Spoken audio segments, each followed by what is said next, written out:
Unknown user. Welcome to the first paradoxes. Let's start with a simple yet mind-bending question. What if the more you trust your own mind, the more likely it is that you're wrong? Gaslighting is the art of breaking reality while pretending it's still whole.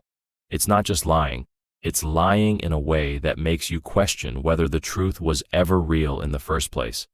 And here's the paradox. The better it works, the more invisible it becomes. The more effective the gaslighter, the less you believe they exist. You become your own gaslighter without realizing it. Now hold on. How can someone control your mind using your own mind against you? That's where it gets twisted. A person tells you something didn't happen. You know it did. But they insist, calmly, repeatedly. Maybe they even smile. They ask if you're feeling okay. They ask if you're tired, if you might have mixed things up. Not to harm you, oh no. They're just concerned. You start to doubt, just a flicker. But flickers can become fires. Because here's the loop. The more you second-guess your memory, the more you look to others for confirmation. And the more you do that, the more power they have over what's real for you. That's the core paradox of gaslighting.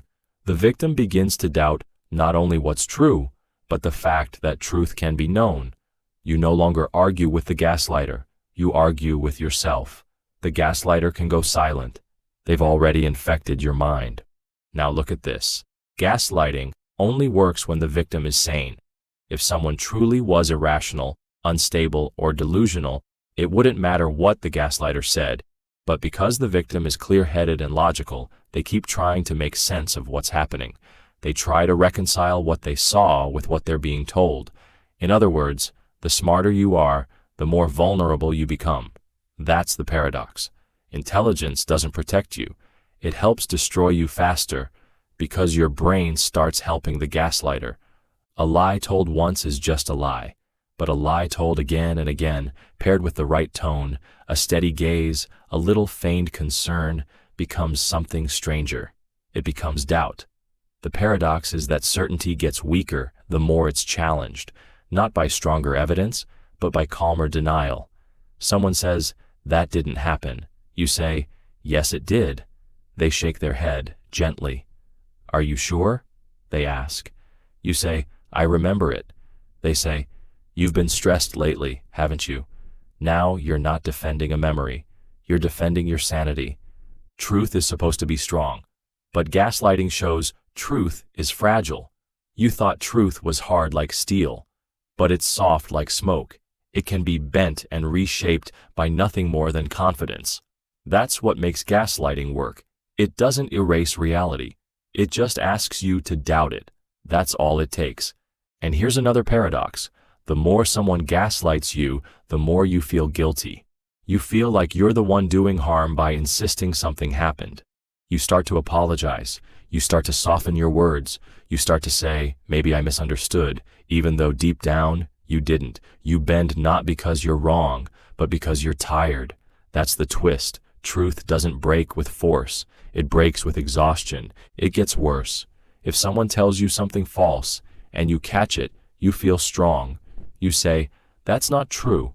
But if they respond by acting like they're hurt, like you are being unkind, now you're the villain for protecting reality. The paradox is that you defend truth and end up feeling cruel for doing it. You tell someone, "That happened," and they say, "Why are you being so hostile?" Now you're explaining your tone, not the event. The focus has shifted. You're off balance. The truth is buried, not in lies, but in emotions. And here's where it flips entirely. You can start gaslighting yourself, without anyone in the room. You walk into a moment of confusion and automatically assume it's your fault. You forget where you place something and instantly think, "I'm losing it." You feel upset and immediately tell yourself you're overreacting. Not because it's true, but because that pattern has been carved into your mind. You no longer need the gaslighter. Their voice has become your own. How can something be both invisible and destructive? How can something so simple, denying a fact, cause someone to feel like they're falling apart? That's the gaslighting paradox. The less you notice it, the more it works.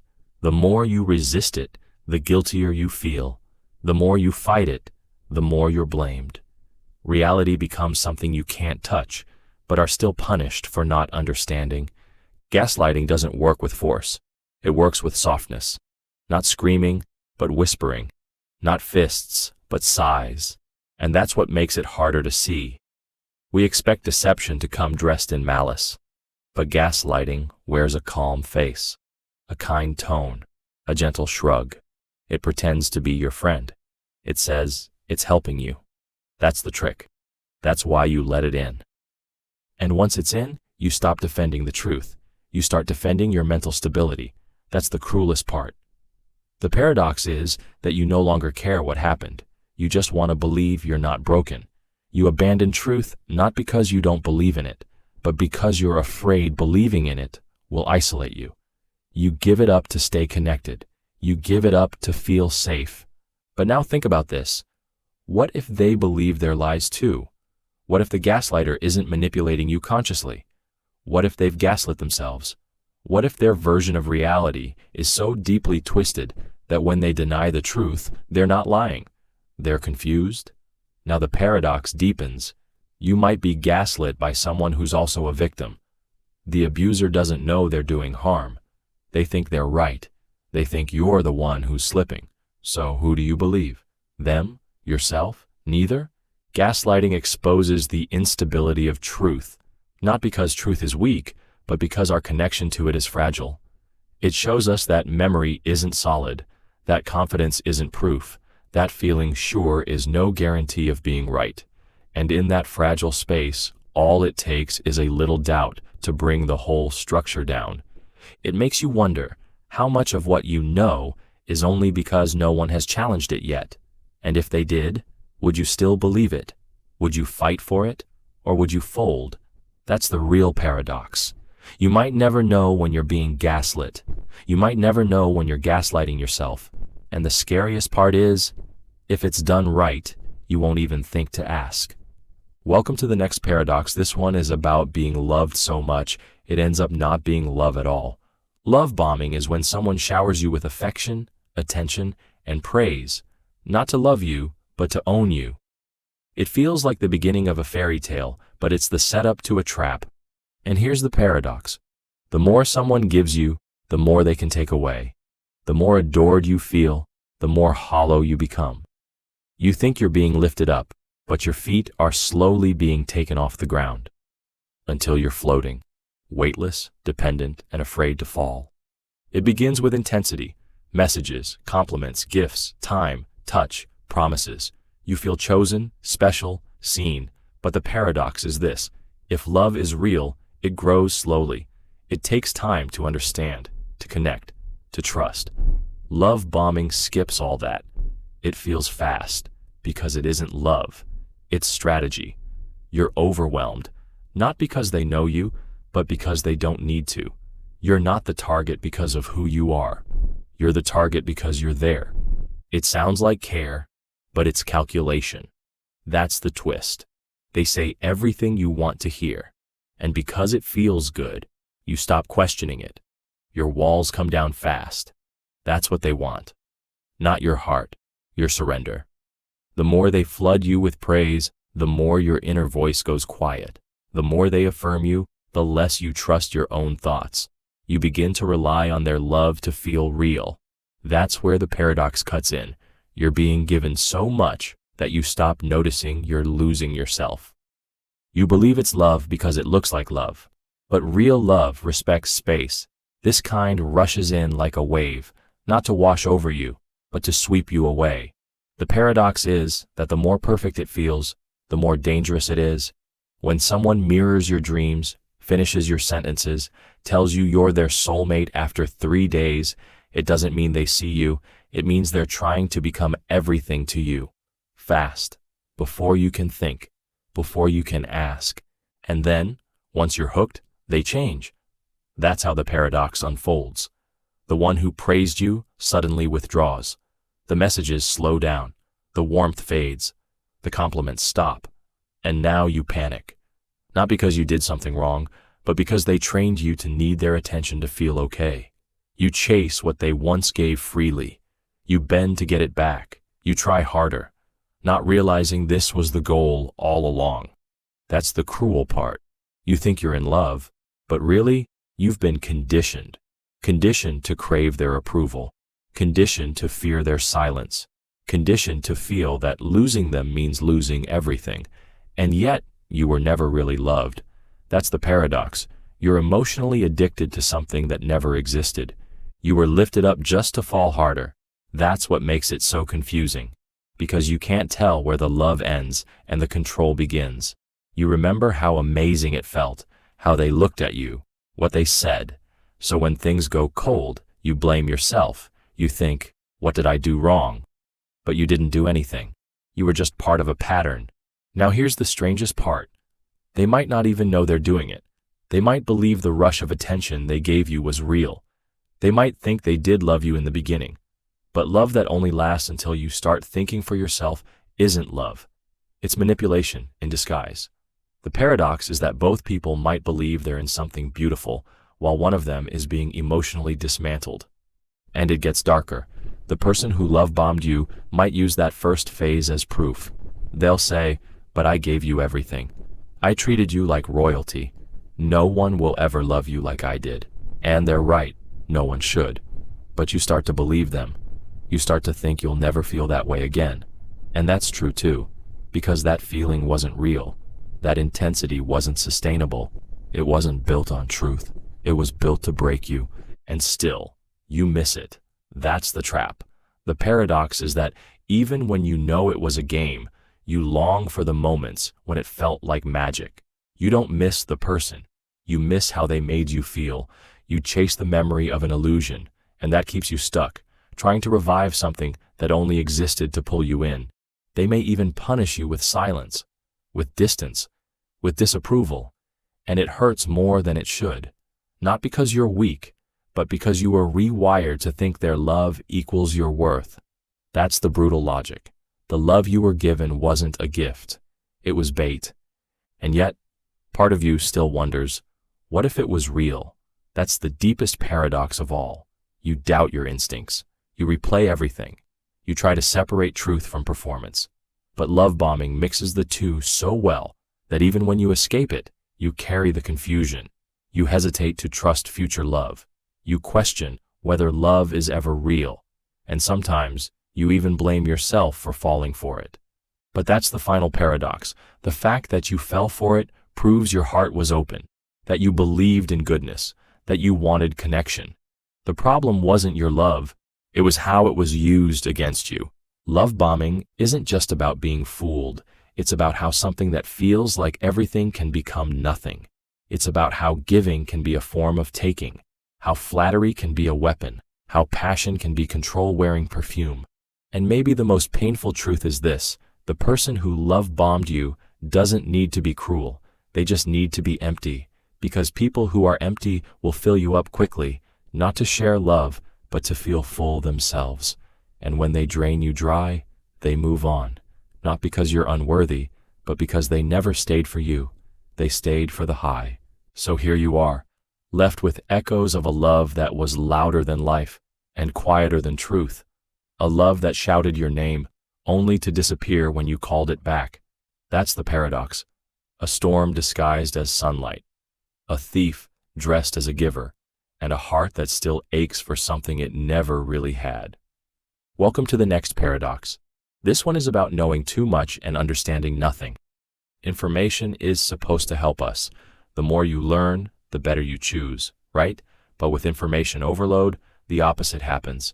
The more you know, the less you can move. The paradox is this: when you flood the brain with facts, opinions, charts, graphs, data, analysis, and updates, it doesn't make you smarter. It freezes you. You become so full of possibilities that you can't pick a single one.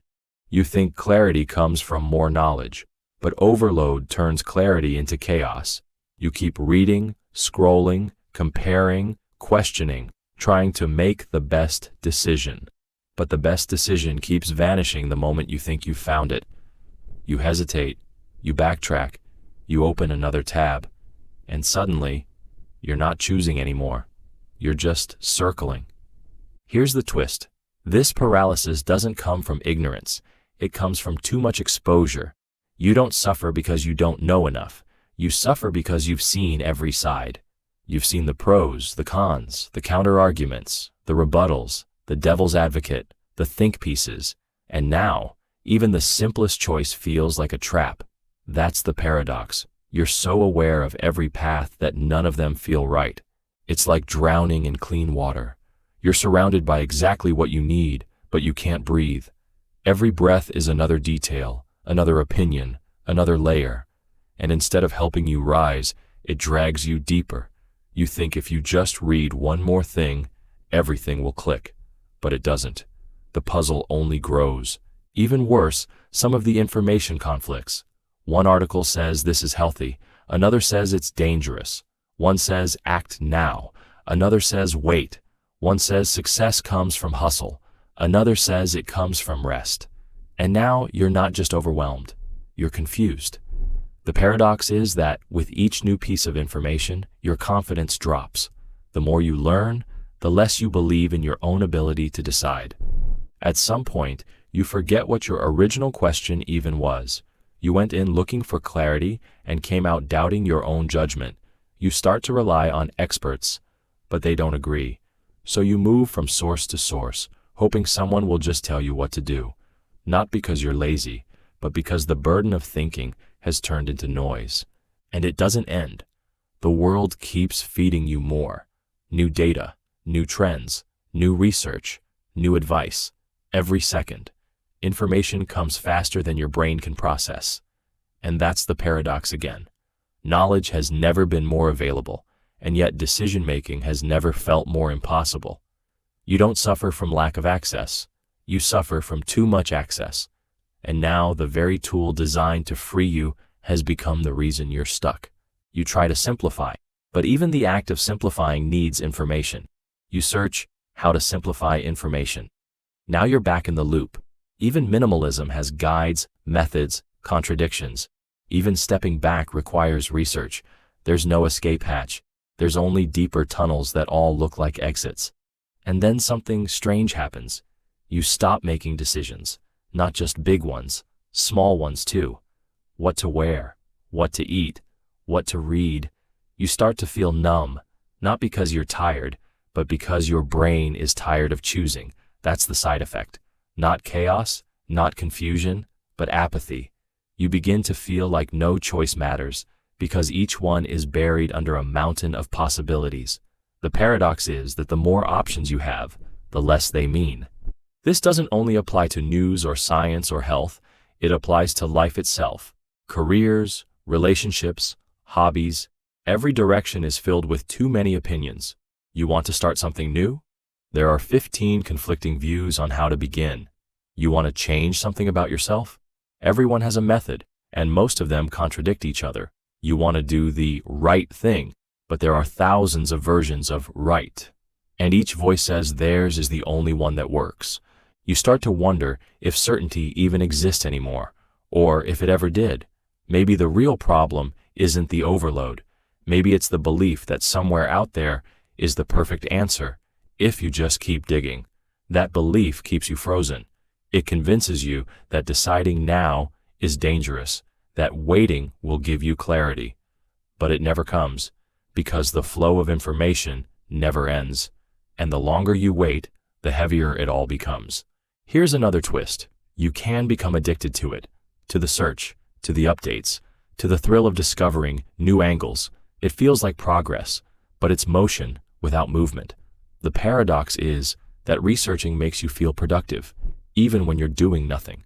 You confuse collecting information with taking action. And in that space, days pass, weeks, sometimes more, and all you have is a stack of half-read articles and a head full of unfinished thoughts. You start to feel like you can't trust your intuition anymore, because your intuition doesn't have footnotes, it doesn't link to sources, it just feels. But now, feeling isn't enough. You want proof, you want backup, you want certainty, and because that's impossible in a world of constant contradiction, you shut down. You silence the very part of you that used to lead the way. And the cruelest part? Someone else can use this against you. If they want to control you, all they have to do is give you more to think about, more options, more warnings, more scenarios, paralysis by complexity. They don't need to lie. They just need to distract you with layers, because confusion is control. If you can't decide, someone else will do it for you. That's the danger hiding inside the overload. So what do? How do you act in a world where every answer has an argument and every truth has a counterpoint? That's the final paradox. To move forward, you sometimes have to act before you're sure, to choose without perfect knowledge, to risk being wrong, because waiting for certainty in an endless sea of input means you'll never move at all. Information is supposed to free us, but when it floods instead of flows, it builds a cage, a mental traffic jam, a quiet panic. And in that stillness, you realize, too much knowing doesn't make you wise. It makes you stuck, not because you're lost, but because you can see too many roads, and none of them feel safe to take. Welcome to the next paradox. This one is about the loudest kind of silence. Silence is supposed to mean peace, space, calm. But when it's used as a weapon, it becomes something else entirely. It turns into pressure, into control, into punishment. The paradox is that by saying nothing, someone can say everything without giving you a single word to fight back against. They don't yell, they don't argue, they just stop responding, stop looking, stop reacting, and suddenly, the entire emotional climate shifts. You're no longer in a conversation, you're in a vacuum. And the paradox is this: they look calm, but you're falling apart. Their silence grows louder, even though it's made of nothing. You try to ask what's wrong, no answer. You try to fix things, no response. You explain yourself, still nothing. And slowly, you begin to feel like the silence itself is your fault. That's the trap. That's how silence turns into a mirror, one that only reflects your own fear, your guilt, your doubt. The longer the silence lasts, the more convinced you become that you're the problem. It doesn't feel like power at first. It feels like distance. But that distance keeps stretching, and you start to chase. You fill the silence with apologies, with explanations, with promises. You do more, say more, give more, just to hear something back. And that's the paradox. The less they give, the more you offer. You shrink yourself trying to reach them, while they say nothing and gain control. And here's the twist. They can claim innocence the whole time. I didn't do anything, they say. And it's technically true. That's what makes it so difficult to call out. They didn't yell, or insult, or break anything. They just withdrew. But their silence isn't peaceful. It's sharp. It cuts not with sound, but with absence. It doesn't scream, it stares. It doesn't attack, it abandons. But the damage feels just as deep. Now your brain starts to loop. You replay everything you said, everything you did. You try to find the moment where the silence began, because the silence doesn't tell you the rules. It just punishes you for breaking them. And here's the paradox. You start to believe that any reaction, even a cruel one, would feel better than this, because at least cruelty is loud. At least cruelty gives you something to respond to. But silence? It traps you with questions and gives you no way out. It becomes a kind of power that doesn't need explanation, a quiet form of dominance, not through volume, but through the refusal to engage. And over time, that power becomes addictive. They learn that by saying nothing, they can make you bend. They don't have to be right. They just have to wait. And because the silence is so uncomfortable, you do whatever it takes to make it stop. That's the paradox. The one who walks away wins. And still, they look like they're doing nothing. That's the brilliance of the tactic. No visible aggression, just blankness, just absence, just a still wall that makes you doubt your own worth. The silence becomes the conversation, and you're the only one still speaking. And it's not always full silence. Sometimes they talk to others, smile in front of friends, but to you, they're gone. You become the exception. That sharp contrast makes the silence even louder. They're fine with the world, just not with you. The message is clear. You are frozen out, but no one else sees it. That's the paradox again. They look normal. You look sensitive. You might even start to defend them. You say, maybe they just need space. You tell yourself, they're just not ready to talk. But days pass, then more, and you're still waiting, still chasing, still questioning. And deep down, you know this isn't space. This is punishment dressed as stillness. This is silence that corners you, that tells you, you don't matter until I say you do. Eventually, you stop speaking too, not because you're strong, but because you're tired. And now, the silence spreads. Two people, no words, a room full of tension. And the paradox is this: silence used to mean connection, a quiet moment with someone you loved. Now, it feels like war, a standoff where every second of stillness is a bullet in the air. Even if they return, the silence leaves a mark, a scar you carry into future moments. You hesitate before speaking. You flinch at long pauses.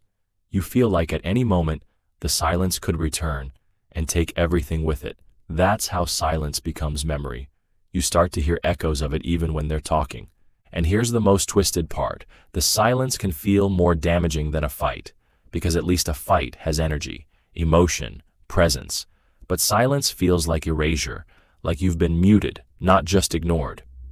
And the paradox is that silence leaves no evidence, but it lingers longer than words ever could. You start to wonder if you're overreacting. After all, they didn't say anything cruel, they just said nothing. But that's the point. They said nothing when you needed something, when you reached out, when you were vulnerable, when you wanted to connect, and the silence told you, you don't deserve a reply. And then it becomes a pattern.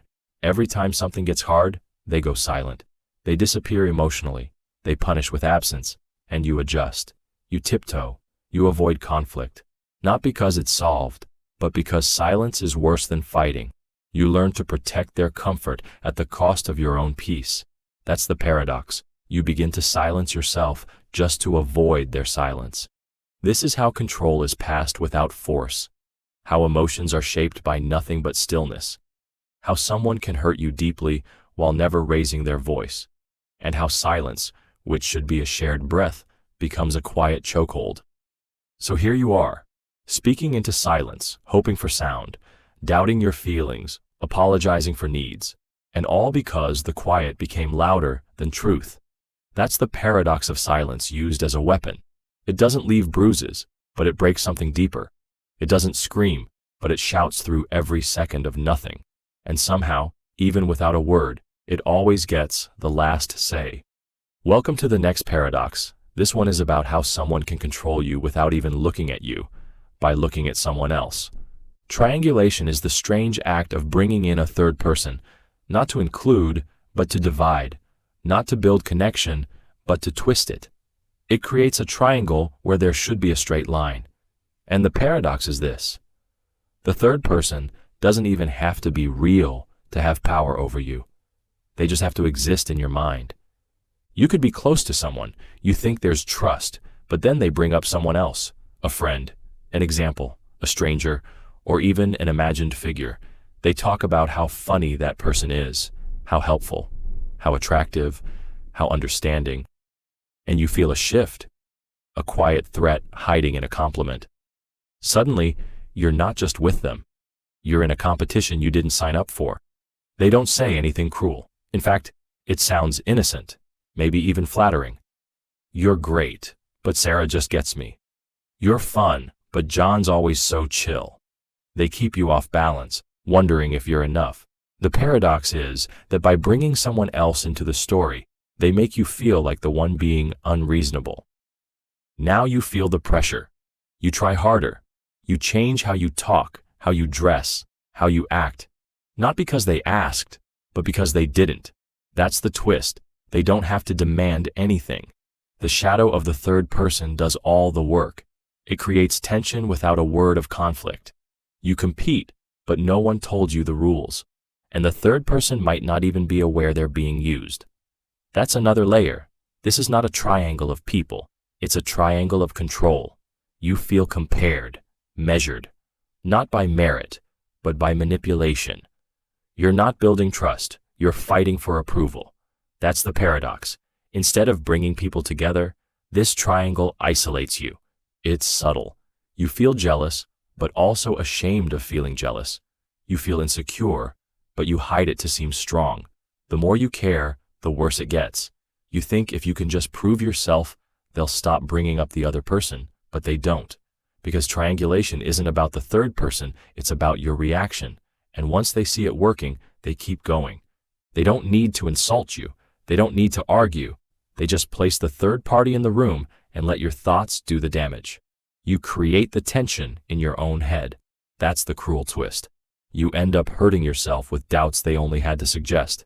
You imagine conversations that never happened. You replay every comment. You overanalyze every interaction, and it drains you.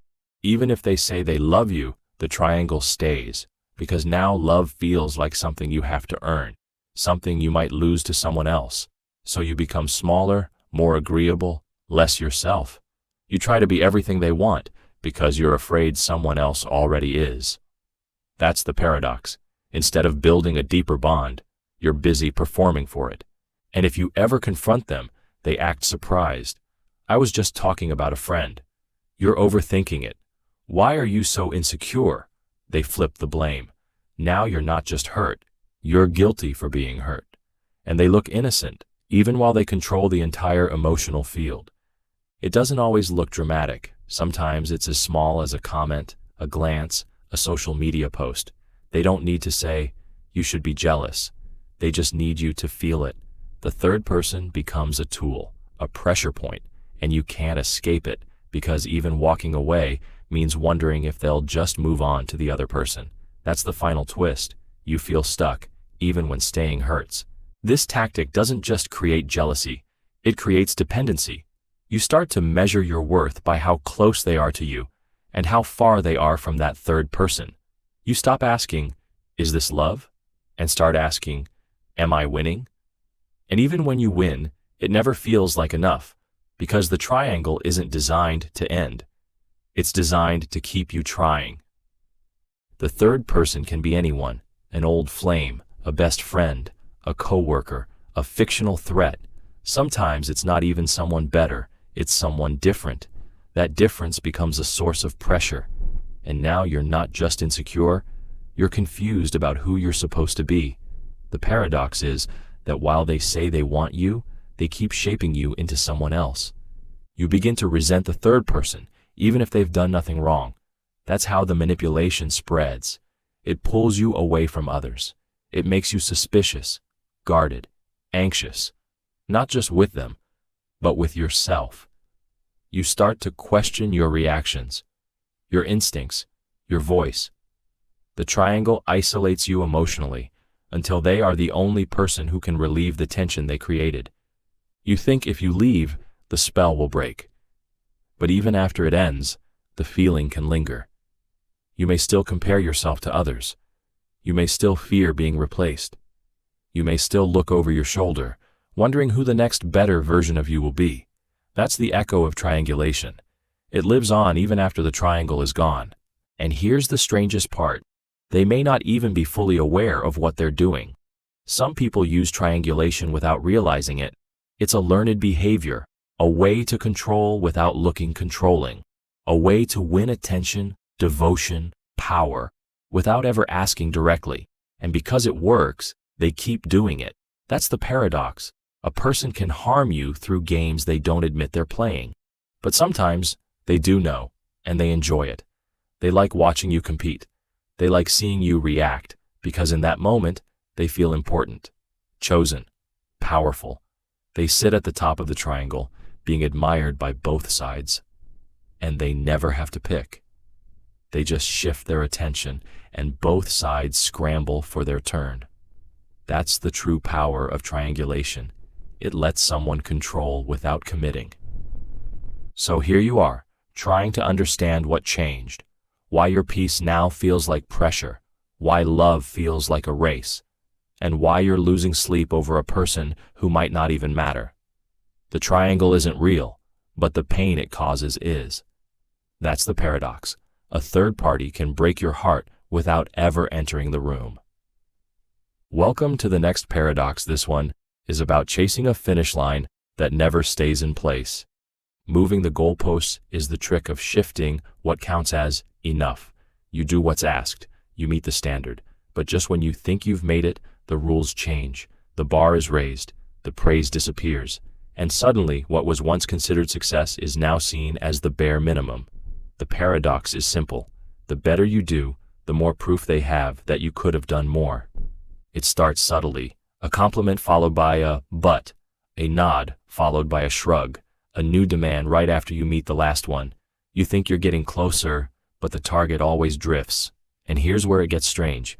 You work harder to feel appreciated, but the harder you work, the less you're appreciated. That's the trap. That's the loop. You pour more in, only to get less back. You're not failing. You're just being told you are. And the paradox is that you try to fix it by succeeding again. You stay longer, you try harder, you push further, but the criteria keep changing, not because you're wrong, but because they need you to feel that you're not quite right. If you ever actually won, the control would end, so they make sure the win never comes. You get close to their expectations, and they shift the expectations. You clear one hurdle, and they raise the next one. You improve, and that improvement becomes the new baseline. Not celebrated, expected. What once would have been worthy of applause now gets silence. That's the psychological twist. You start to believe you're always one step behind, even though you're sprinting. You begin measuring yourself by an invisible standard. You chase approval you once had, but now it feels distant. You tell yourself, if I just do a little more, they'll be happy. But they never are. And the paradox is that their disappointment grows as your effort does. It's not about what you did. It's about keeping you chasing. You question your value, not because you lack it, but because someone keeps erasing the scoreboard. You never get to rest in your progress. You never get to say, I did it. Every win becomes a new starting line, and soon, it's not even about them anymore. You internalize the shifting goalposts. You start moving them yourself. You tell yourself you're not allowed to relax. You think if you're not growing, you're falling behind. You forget what success even looks like, because it's never in front of you, only further ahead, just out of reach, just a little more. That's the paradox. You're drowning in progress, but starving for satisfaction. And when you finally ask, what do you want from me? They don't answer clearly. Or they say, I just want you to do your best. But somehow, your best keeps falling short. Not because it is short, but because they designed the measure to make sure it never feels long enough. You start apologizing more, you explain yourself, you try to read their tone, their face, their silence. You keep asking, did I mess up? But there was no real rule to begin with, only moving targets. So now your life becomes a guessing game, and the more you guess, the more tired you get. It doesn't matter what role you're in, partner, employee, friend, student. The goalpost game works the same way. It's a silent, shifting battlefield. You keep fighting battles that were never yours to win. You keep proving yourself to someone who doesn't want to see it. And if you ever push back, if you say, this isn't fair, they call you sensitive, ungrateful, defensive. They say, I just want what's best for you. But somehow, what's best always costs you more peace, more effort, more self-worth. That's the paradox again. The person who demands growth is the one making you feel smaller. You begin to wonder if you're too weak, too slow, too emotional. But the real problem isn't you. It's that you're running on a track that rewrites itself. Every lap you complete just resets the race. No finish line, no end. Only more distance disguised as opportunity. This is how people get controlled, by being kept in a permanent state of almost good enough, almost ready, almost respected. They're fed the idea that success is one step away, while the step keeps moving. That's how you keep someone striving without letting them rest. That's how you own their energy. It's manipulation by ambition. You're not pushed by vision. You're pulled by fear. Fear that stopping makes you unworthy. Fear that slowing down means being left behind. Fear that, unless you keep proving, you'll be forgotten. And yet, you never arrive. Even your wins become fuel for future demands. You show improvement, and they respond with, why didn't you do this earlier? Or worse, silence. Your effort becomes invisible the moment it appears. Like pouring water into a cup with no bottom. It never fills. It never satisfies. You try to lower your expectations, but part of you still hopes, still chases, still believes the next success might finally unlock approval. That's the heartbreak of it. You don't just want the goalpost to stop moving. You want it to tell you you're enough. But it doesn't. It can't. Because that would end the game. And the game needs you striving, not settling, not self-assured, just slightly insecure, just a little desperate, just hungry enough to keep trying. And even when you leave that person, that job, that situation, the mindset follows. You set your own goals now, but even those move. You plan rest, but cancel it. You tell yourself you'll feel proud soon, but soon keeps slipping. The external pressure became internal law. That's the final paradox. They stopped moving the goalposts, but now you do it for them. You could have won 100 times by now, but you never got to see it. You were too busy chasing the next condition, too busy believing that the finish line was real when it was always just another illusion. So here you are, exhausted, confused, trying to catch a target that was never meant to be caught. And in that realization lies the cruel truth. The game was never about achievement. It was about control.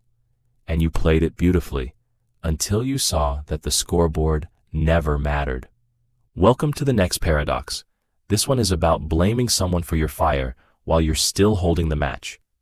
Projection is the strange act of seeing your own flaws, but in someone else. It's not self-awareness. It's self-escape. Instead of facing your guilt, your mistakes, your darker thoughts, you aim them outward. You accuse the other person, loudly, confidently. And here's the paradox. The more guilty you are, the more convincing you sound, because you're not just lying to them, you're lying to yourself. It's like throwing your reflection at someone else and calling it their face. You say they're angry when it's you who's furious. You say they're being selfish while you're manipulating. You say they're hiding things, but you're the one with secrets. You point at them so no one looks at you, especially you. And the more they deny it, the more you insist, because now their confusion is proof. Their defense becomes your evidence. That's how the trap closes. The paradox deepens when the other person starts to believe you. They question their own motives. They start to wonder, am I really doing that? Did I miss something? You accuse them of being cruel, and they start over-apologizing. You accuse them of being untrustworthy, and they start explaining things they never did. And the more they doubt themselves, the safer you feel. Projection doesn't need proof. It only needs pressure. If you say something with enough emotion, enough volume, enough certainty, people stop asking if it's true. They start asking how to fix it. And now, your mess is cleaned up by someone else. That's the paradox. Your guilt becomes their burden. And you get to keep your mask. You walk away feeling right, even when you're wrong, feeling innocent, even when you're the cause of the pain. Because projection is a trick of reversal. You flip the mirror so fast that the other person forgets what they were even defending. Now they're on trial for your crime. And the person being projected on, they feel dizzy, not because they're guilty, but because the accusation came from someone they trusted, someone who seemed so sure. The paradox is that love makes projection more powerful. If you care about the person blaming you, you're more likely to believe them. Their words dig deeper, not because they're correct, but because they matter. They might say, "You always make everything about you," but it's them doing that. They might say, "You never listen," while refusing to hear a word you say. They accuse you of exactly what they're doing, and they say it first, so they win the ground. They plant the flag before you even knew there was a battlefield. And if you try to reflect it back, if you say, "Wait, isn't that what you're doing?" they accuse you again. There you go deflecting. There you go twisting things. And just like that, the mirror gets locked. They see their own flaws clearly, but only on your face. Projection is so powerful because it wears the costume of concern. They might sound like they're helping, like they're pointing something out for your own good, but underneath it is avoidance, fear, the refusal to look inward. And the louder they project, the more they silence their own guilt. You start to change to avoid their attacks. You walk carefully, speak gently, edit yourself, not because you agree with the blame, but because you want peace. But peace never comes, because projection doesn't want peace. It wants relief. And it gets that by turning you into a distraction. They sleep better while you lose sleep. They feel lighter while you carry both your confusion and their blame. That's the double weight of projection. You hold guilt you didn't earn and questions you can't answer. And here's where the paradox curls in on itself. They may truly believe what they're saying. They might actually think you are the problem, because when a lie is repeated often enough, even internally, it becomes familiar. And familiarity feels like truth. So now, even in their mind, they're the victim. They're the one being mistreated. They've hidden from their guilt so long, they don't even recognize it anymore. But they still feel it, so they hand it to you. It doesn't matter what the topic is: jealousy, dishonesty, control, insecurity. Whatever they refuse to face in themselves, they will find in you. Not because it's there, but because it has to be. Otherwise, they'd have to look inward, and projection makes sure they never have to. It's not just manipulation, it's survival, a twisted kind. If they admit their guilt, their mask slips, so instead, they sharpen it, turn it into armor, and every time they hurt you with their accusations, they feel safer, more protected, because in blaming you, they don't have to blame themselves. And when you finally try to set a boundary, when you say, "That's not true," or "This isn't fair," they push back harder. They say you're avoiding responsibility. They say you're gaslighting. They use your resistance as fuel. That's the paradox again.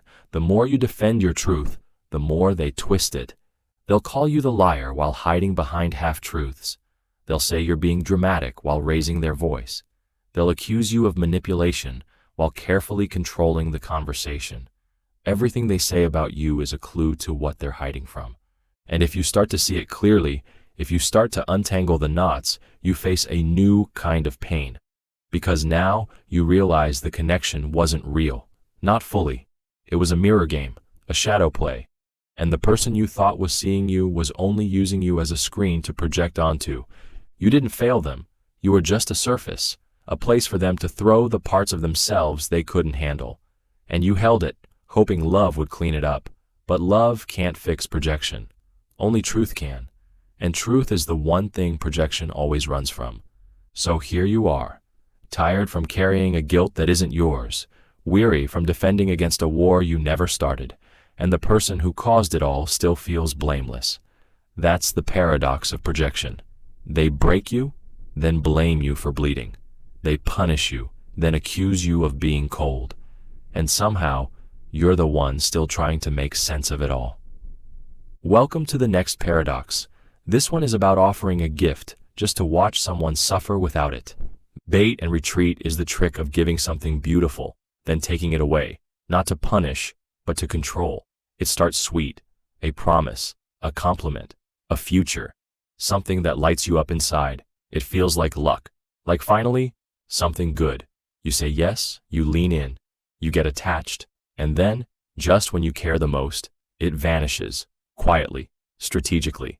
And the paradox is, the less real the offer was, the more real the loss feels. They say they'll be there. They show up strong, present, enthusiastic. They open the door wide. You walk through it. You build hopes inside it, and then they close it behind you, slow and silent. Now you're not walking forward. You're wondering where the floor went. And here's the twist. They don't take anything from you. They just take back what they never intended to give. It's not the offer that breaks you. It's the removal. Because loss doesn't need time to be painful. It just needs weight. The offer made you feel wanted, seen, special. It opened something inside you. And once it's gone, you're left with the echo. That echo becomes the leash. You don't move for joy anymore. You move to get back what you almost had. And that's the game. They dangle something meaningful, a role, a relationship, a reward. They watch your eyes light up. Then they retreat. Not completely, just enough. Enough to trigger fear. You chase. You try harder. You stretch yourself thinner. not because the offer got better, but because it's now slipping away. The paradox is, you work more for what's disappearing than for what's in your hands. You act out of loss, not gain, out of panic, not desire. They bait you with closeness, then create distance. They bait you with praise, then turn cold. They bait you with support, then go quiet. And you don't notice at first, because you're still chasing the high of what was offered. They don't need to demand anything. You offer it yourself. You give more time, more attention, more obedience, not because they asked, but because you want the feeling back. That's how control works without control. You do all the work to recover something they never truly gave. And if you confront them, they act confused. I never promised anything, they'll say. And it's true. Often the bait is just subtle enough to stay deniable. A suggestion, a look, a future we that was never actually scheduled. That's the paradox. They take back nothing and still make you feel like you lost everything. You don't just mourn the offer. You mourn the version of you who felt hope, who believed in it. You start to question whether it ever existed, whether it was your imagination, and the more unsure you get, the deeper they root themselves in your mind. Now you're not just chasing the offer, you're chasing reality. What was real? What wasn't? That confusion becomes the leash. And the better the bait, the worse the retreat. Because now you're measuring your emptiness against what almost was. It doesn't have to be big. It can be a promise of emotional safety, a taste of affection, a sign of approval. Once you feel it and lose it, you'll do almost anything to feel it again. That's the paradox. The thing you're missing never belonged to you, and still, it owns you. They reward your effort just enough to keep you in it. One compliment after weeks of coldness, one sweet message after silence, one flash of warmth after withdrawal. It's not real giving. It's rationed relief. You begin to accept scraps and call it progress. You celebrate tiny returns like they're grand gestures. And you adjust. You expect less, but want more. You start blaming yourself. Maybe you push too hard. Maybe you misread the signs. Maybe you're not doing enough to earn it back. The bait makes you feel chosen. The retreat makes you feel replaceable. That emotional swing is addictive. You go from feeling lucky to feeling desperate, and back again. The cycle becomes the relationship. Even if you leave, the pull lingers. Because you never got closure. You never got to catch what you were chasing. You leave mid-sprint. You walk away, but your heart keeps running. That's the quiet torture. That's how someone can disappear while still occupying your thoughts. They don't need to be present. The absence becomes the control, and they might not even realize what they're doing. Sometimes it's calculated. Sometimes it's instinct. Some people learned early how to survive by giving just enough to be needed, then pulling back to feel wanted. Their power comes from being just out of reach. The paradox is, they need attention just as much as you need connection, but they only know how to take, not give. Other times, it's fully intentional, a game, a way to test how far you'll go, how much you'll bend, how long you'll wait. They don't need love, they need proof of control. So they bait, retreat, watch, repeat, and every time you come back, they learn how to string you along longer next time. You may not notice it happening. It feels like a normal push and pull, until one day, you realize you've given so much more than you've received, and yet, you still feel guilty for not giving enough. You still believe the offer was real, even after it's been pulled away again and again. You tell yourself it will return if you're more patient, more loyal, more perfect. But the truth is, it was never stable. It was never guaranteed. It was a hook, not a gift, a promise with no plan to be kept. And the paradox is, you fell not for what they gave, but for what they let you believe was possible. So here you are, empty-handed, heart full, chasing something that never belonged to you, obeying a feeling that was designed to fade, and trying to win back something that was never truly yours to begin with. That's the paradox of bait and retreat.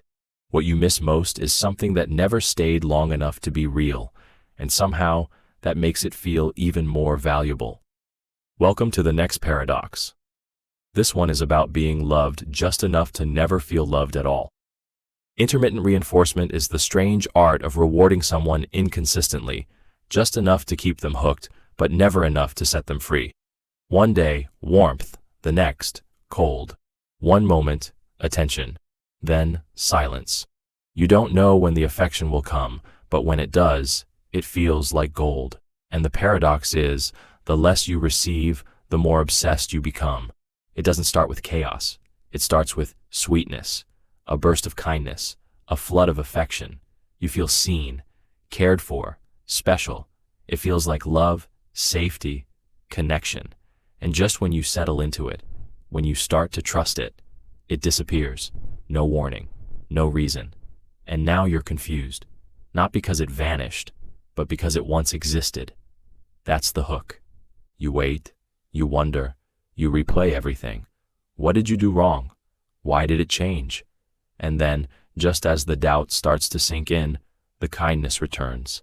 A message, a smile, a moment of closeness. And it's even more powerful this time because it arrives after absence. The contrast amplifies the feeling. You feel relief, hope, gratitude, not because the love is big, but because it finally came back. And now, you're stuck, not in the pain, but in the pattern. You start chasing the next reward. You think, if I just say the right thing, if I stay patient, if I don't mess up, maybe it will stay this time. But it doesn't, because the game isn't about giving love. It's about controlling it. They don't reward your behavior to build connection. They do it to build dependence. The paradox is brutal. The more inconsistent they are, the more consistent you become. You try harder. You wait longer. You shrink yourself to avoid triggering the next withdrawal. Your life starts revolving around when they'll give again, and you start confusing that small hit of affection with real love, because it's rare, because it's unpredictable, because it feels earned. Like a slot machine, you keep pulling the handle. Most times, nothing, but once in a while, you hit a win, and the randomness feeds the addiction. If the rewards came every time, it would get boring, but the unpredictability keeps your brain alert, hopeful, on edge. That's the science of intermittent reinforcement, and the heartbreak of it. The less you're given, the more you need. They might not even give you much. A compliment, a quick laugh, a short reply. But because it follows emptiness, it feels like everything.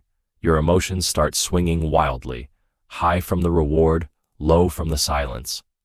You lose balance, not because they're powerful, but because your nervous system has been trained to chase crumbs. And when you try to talk about it, they say you're too sensitive, too needy, too intense. They tell you they've been there all along, that you're overreacting. Now you're not just doubting their behavior, you're doubting your own feelings. That's the trap. You think you're unstable, when in fact you're responding normally to emotional chaos.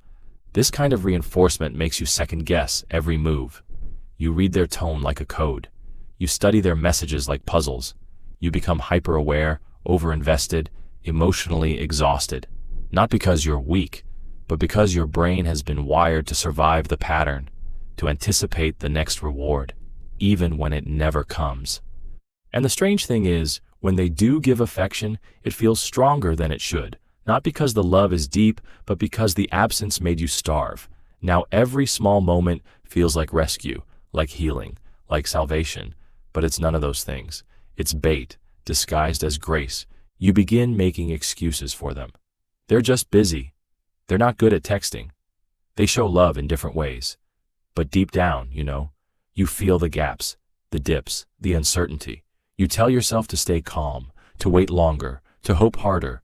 But the longer you wait, the more you dissolve. And the paradox is this: they don't need to do much. They just have to be less cruel than they were yesterday. And that feels like kindness. You start rewarding them for not being absent, for being decent, for showing basic attention.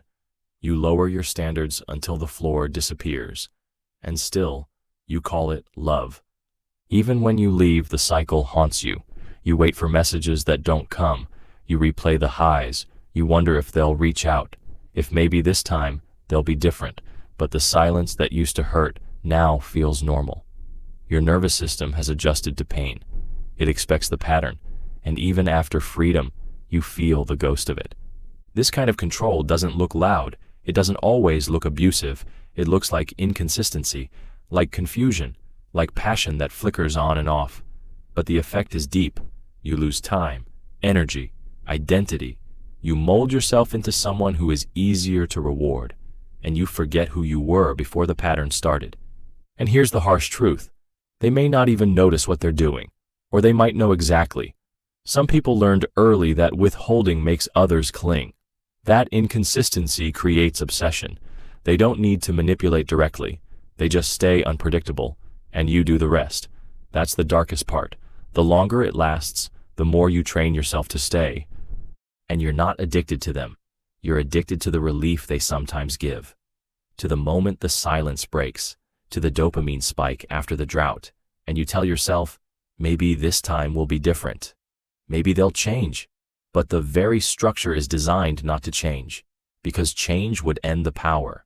So here you are, tired, wired, waiting for a message, a look, a shift, hoping for the warmth that comes after the cold. And every time it comes, you fall a little deeper. Not because you don't see the game, but because the game keeps feeling like love. That's the paradox of intermittent reinforcement. The more they withhold, the more valuable they become in your mind. Not because they give so much, but because they made you feel lucky to get so little.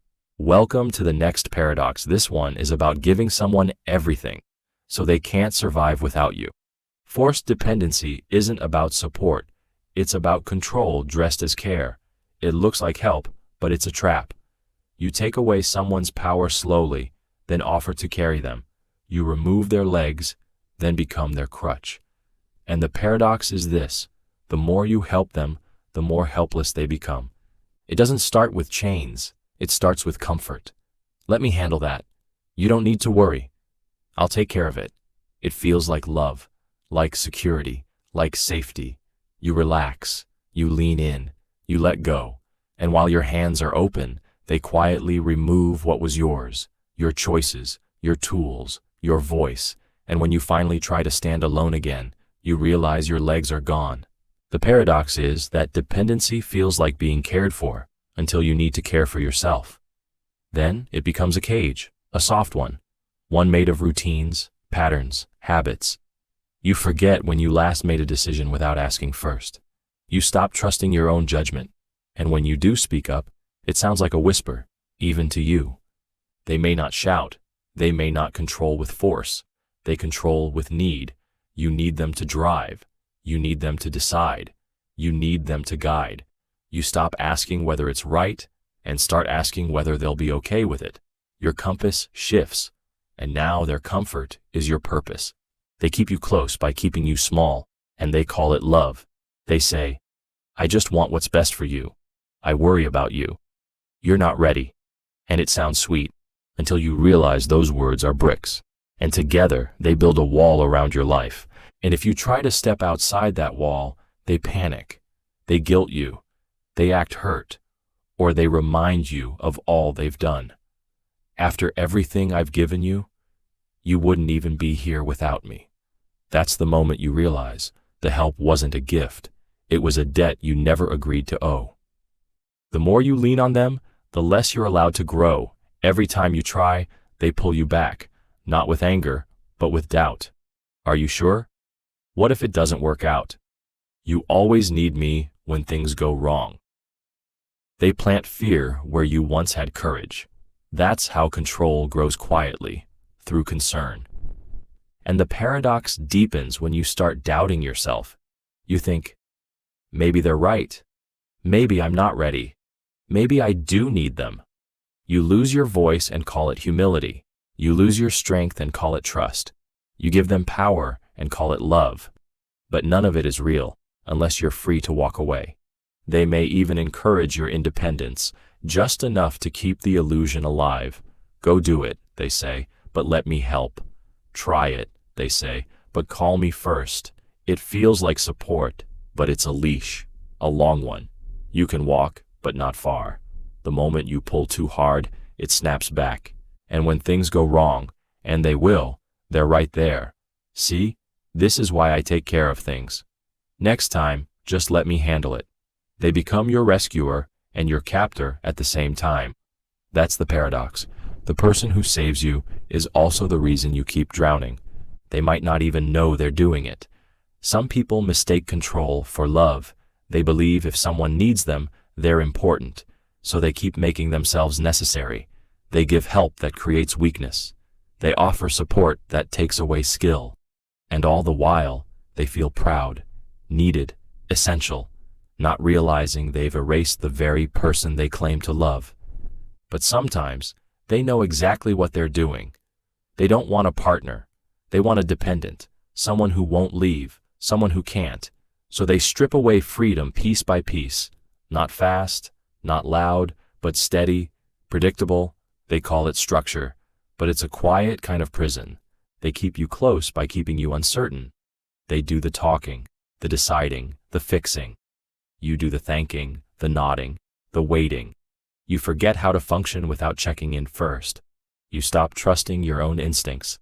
And slowly, you vanish. You don't just lose freedom. You lose your sense of self. You forget what it felt like to choose, to fail on your own terms, to feel proud because you did it without permission. And the longer it goes, the more fragile you feel. The paradox is brutal. You feel weak because you've been told you are, and then they use your weakness as proof that they're right. You think about leaving, but panic hits. How would you survive? How would you manage? Where would you go? And that panic isn't proof you're not ready.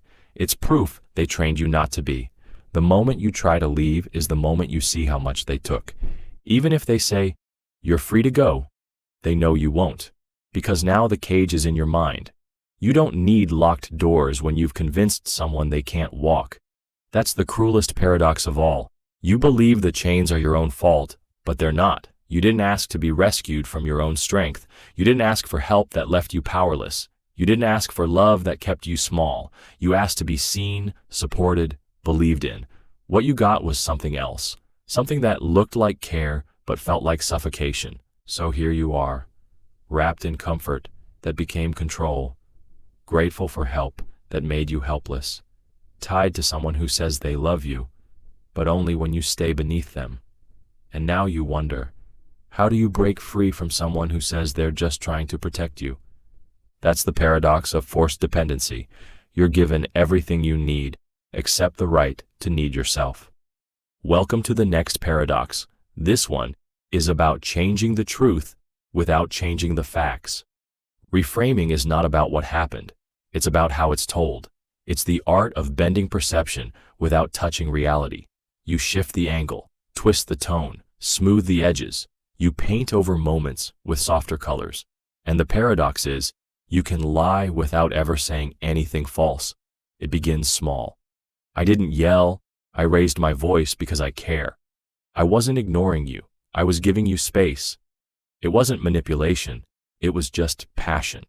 And slowly, the story changes. The details stay the same, but the meaning is flipped. Pain becomes misunderstanding. Cruelty becomes concern. Control becomes protection.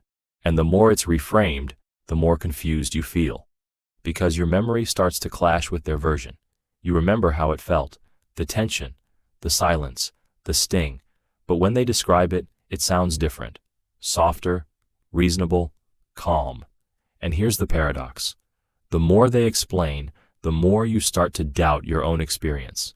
They're not denying the event. They're just repackaging it, putting a new label on the same box. And when the label sounds better than your feelings, you hesitate. You wonder if you're being dramatic, if you misunderstood, if maybe, just maybe, they're right. That's the trap. You begin to rewrite your own memory, not because it changed, but because they told the story better. Reframing is subtle. It doesn't demand. It persuades. It makes wrong sound right by giving it new words.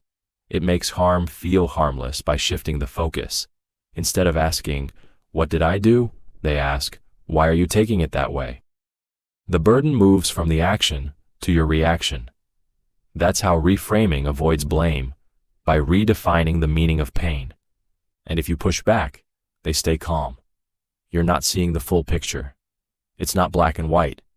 You're focusing on the negative. They make you feel narrow-minded for noticing what hurt.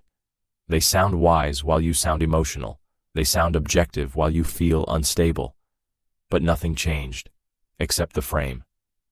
That's the brilliance of the paradox. You're not arguing facts. You're arguing interpretations. You're not saying, this happened. You're saying, this hurt. And they respond, that's not what it was. Now you're not defending truth, you're defending feelings, which makes you easier to discredit. They become the narrator of your life. They edit the chapters, highlight the parts that flatter them, erase the ones that don't. They keep telling the story their way until everyone around them believes it. And sometimes, you do too. That's the scary part. You begin to retell the story in their words. You adjust your tone. You correct your own emotions. You become your own editor. They'll say they were patient when they were distant. Say they were honest when they were cruel. Say they were pushed when they were controlling. They don't take accountability. They rewrite it. They don't own the impact. They reinterpret the intention. And that makes it impossible to move forward. Because how can you heal from something you're not allowed to name? Even when you confront them directly, they flip it. I was just trying to help. You misunderstood my tone. You always assume the worst. Now you're defending not just your memory, but your character. And the more you try to prove what happened, the more they reframe the conversation itself. You say, that hurt me. They say, why are you so negative? You say, that wasn't okay. They say, why do you always attack me? Now you're not just confused, you're exhausted. You came to speak your truth, but ended up apologizing. Not for the event, but for how you felt. And the paradox is, they never had to convince you they were right. They just had to convince you you might be wrong. And when others get involved, the framing spreads. They share their version first. Calm, composed, convincing. You speak later, shaken, frustrated, emotional, and now, to everyone else, you're the unstable one. Because they don't just reframe events, they reframe people. You become the difficult one, the reactive one, the unreliable narrator of your own life. That's the power of reframing. It doesn't erase what happened. It changes how it's remembered, how it's explained, how it's judged. And once the new frame is accepted, the original truth becomes irrelevant, not disproven, just overwritten. They might say, you're overreacting when your reaction is the only honest part. Or, you're too sensitive when your sensitivity is the only reason you notice the harm. They turn emotional insight into a weakness, and reason into a weapon. You lose not because you're wrong, but because they speak with more certainty. And it doesn't always come from cruelty. Sometimes people reframe to avoid shame, to protect their image. They can't admit fault, so they rewrite reality. But intention doesn't erase damage. If you're hurt, you're hurt. And if they won't name what they did, you're left bleeding from an invisible wound. And here's where the paradox curls in again. The better they are at reframing, the more you'll trust them. Because they sound logical, thoughtful, mature. And your pain sounds like noise next to their calm narrative. You start to believe that your emotions are the problem, that your memory is flawed, that your truth isn't solid enough to stand. But deep down, something doesn't sit right. A quiet ache, a persistent question, and that's where freedom begins, not in fighting their version, but in trusting your own, in naming what you felt, in holding on to your story, even when it doesn't fit their frame. So here you are, living a truth someone else keeps painting over, trying to stay honest in a room full of revision, learning that the loudest voice isn't always the truest one, and realizing that sometimes the only way to break free from a false story is to stop explaining and start believing what you already know. That's the paradox of reframing. Nothing changes but the words, and somehow the entire story disappears. Welcome to the next paradox. This one is about making someone feel closer while quietly cutting them off from everything else. Social isolation doesn't start with a locked door. It starts with little suggestions, small comments, quiet doubts. I don't think they really support you. Your friends are jealous. Your family doesn't understand us. It sounds like protection, like care, like love. And that's the paradox. It feels like someone pulling you close, when really, they're pulling you away. You don't notice it at first. You feel special, chosen, like the connection you have with them is rare, maybe even sacred. They make you feel like it's you and them, against the world. And the paradox is, you start to believe that the rest of the world is the problem. They question the people closest to you, not directly, just enough to plant a seed, a little doubt, a little suspicion, and the seed grows. Slowly you begin to pull back. You cancel plans. You don't share as much. You stop reaching out, not because you want to, but because you don't want tension. You don't want to deal with the questions. You just want peace. But peace, in this case, means silence. And that's when it begins to tighten. You realize you're seeing fewer people, having fewer conversations, and every time you try to reconnect, they make it hard. They pout. They act cold. They accuse you of caring more about others than about them. So you back off again. And now, without realizing it, they've become your only real point of contact, the only consistent voice in your life, the one you have to answer to, even when no one else is left to answer. The paradox is sharp. They make you feel safe while removing the people who actually love you. You think they're saving you from outside harm, but they're building a wall around you, not to protect you, but to isolate you. And once the wall is high enough, you forget what the world even looked like before. You start to rely on them more, for validation, support, company, permission, not because they forced you, but because they slowly became your whole sky. And when someone becomes your sky, it's hard to remember what life looked like when you had more than one sun. And even if you do sense the distance growing, they'll always have a reason. I just want more time with you. Those people don't respect our relationship. Why do you need them when you have me? It sounds loving. But love that isolates isn't love. It's control wrapped in comfort. Eventually, you stop sharing things about your life with anyone but them, not because you don't want to, but because no one else is there. The silence outside your bubble gets louder, and the paradox is that the more alone you become, the more you cling to the person who caused it. You feel vulnerable, so you hold tighter. But what you're holding is the thing that made you vulnerable. You think you're choosing them, but you're actually choosing survival, because when you've been cut off from your support system, the idea of losing even one more connection, especially the last one, feels terrifying. So you adapt. You agree. You change your tone. You stop asking questions. You become easier to keep around. They might even say things like, "I'm all you need. We don't need anyone else." And if you ever try to pull away, they guilt you. They act hurt. They say you're abandoning them. They accuse you of being ungrateful. And you believe them, because they're the only voice left in the room. And here's the twist. Even if someone tries to help you, you might push them away. Not because you want to, but because you've been trained to doubt them. You've been taught to see their concern as interference. You defend the person isolating you. You protect the wall they built. That's the paradox. When the prison feels safer than the freedom outside it. You might even start thinking that you chose this, that you simply grew apart from others, that it just happened. But isolation rarely just happens. It's guided, slowly, steadily, intentionally. It's never loud, it's always quiet. And by the time you realize you're alone, it already feels too late to go back. And if you try to reconnect with the world, it's awkward. People you once saw often now feel like strangers. The distance has changed things. You feel like an outsider in places that once felt like home. That's what makes isolation last. Shame. The shame of returning. The fear that people will ask where you've been, and you won't know what to say. So you stay. Not because you're happy, but because the silence feels easier than the truth. You tell yourself it's fine, that you don't need anyone else, that this is just how life is. But deep down, you miss connection. You miss laughter that isn't filtered. You miss advice that isn't loaded. You miss being known by people who don't need to control you to feel close to you. And they may not even see themselves as controlling. They may say they're just protective, that they're looking out for you. But protecting you from everyone eventually becomes protecting you from yourself.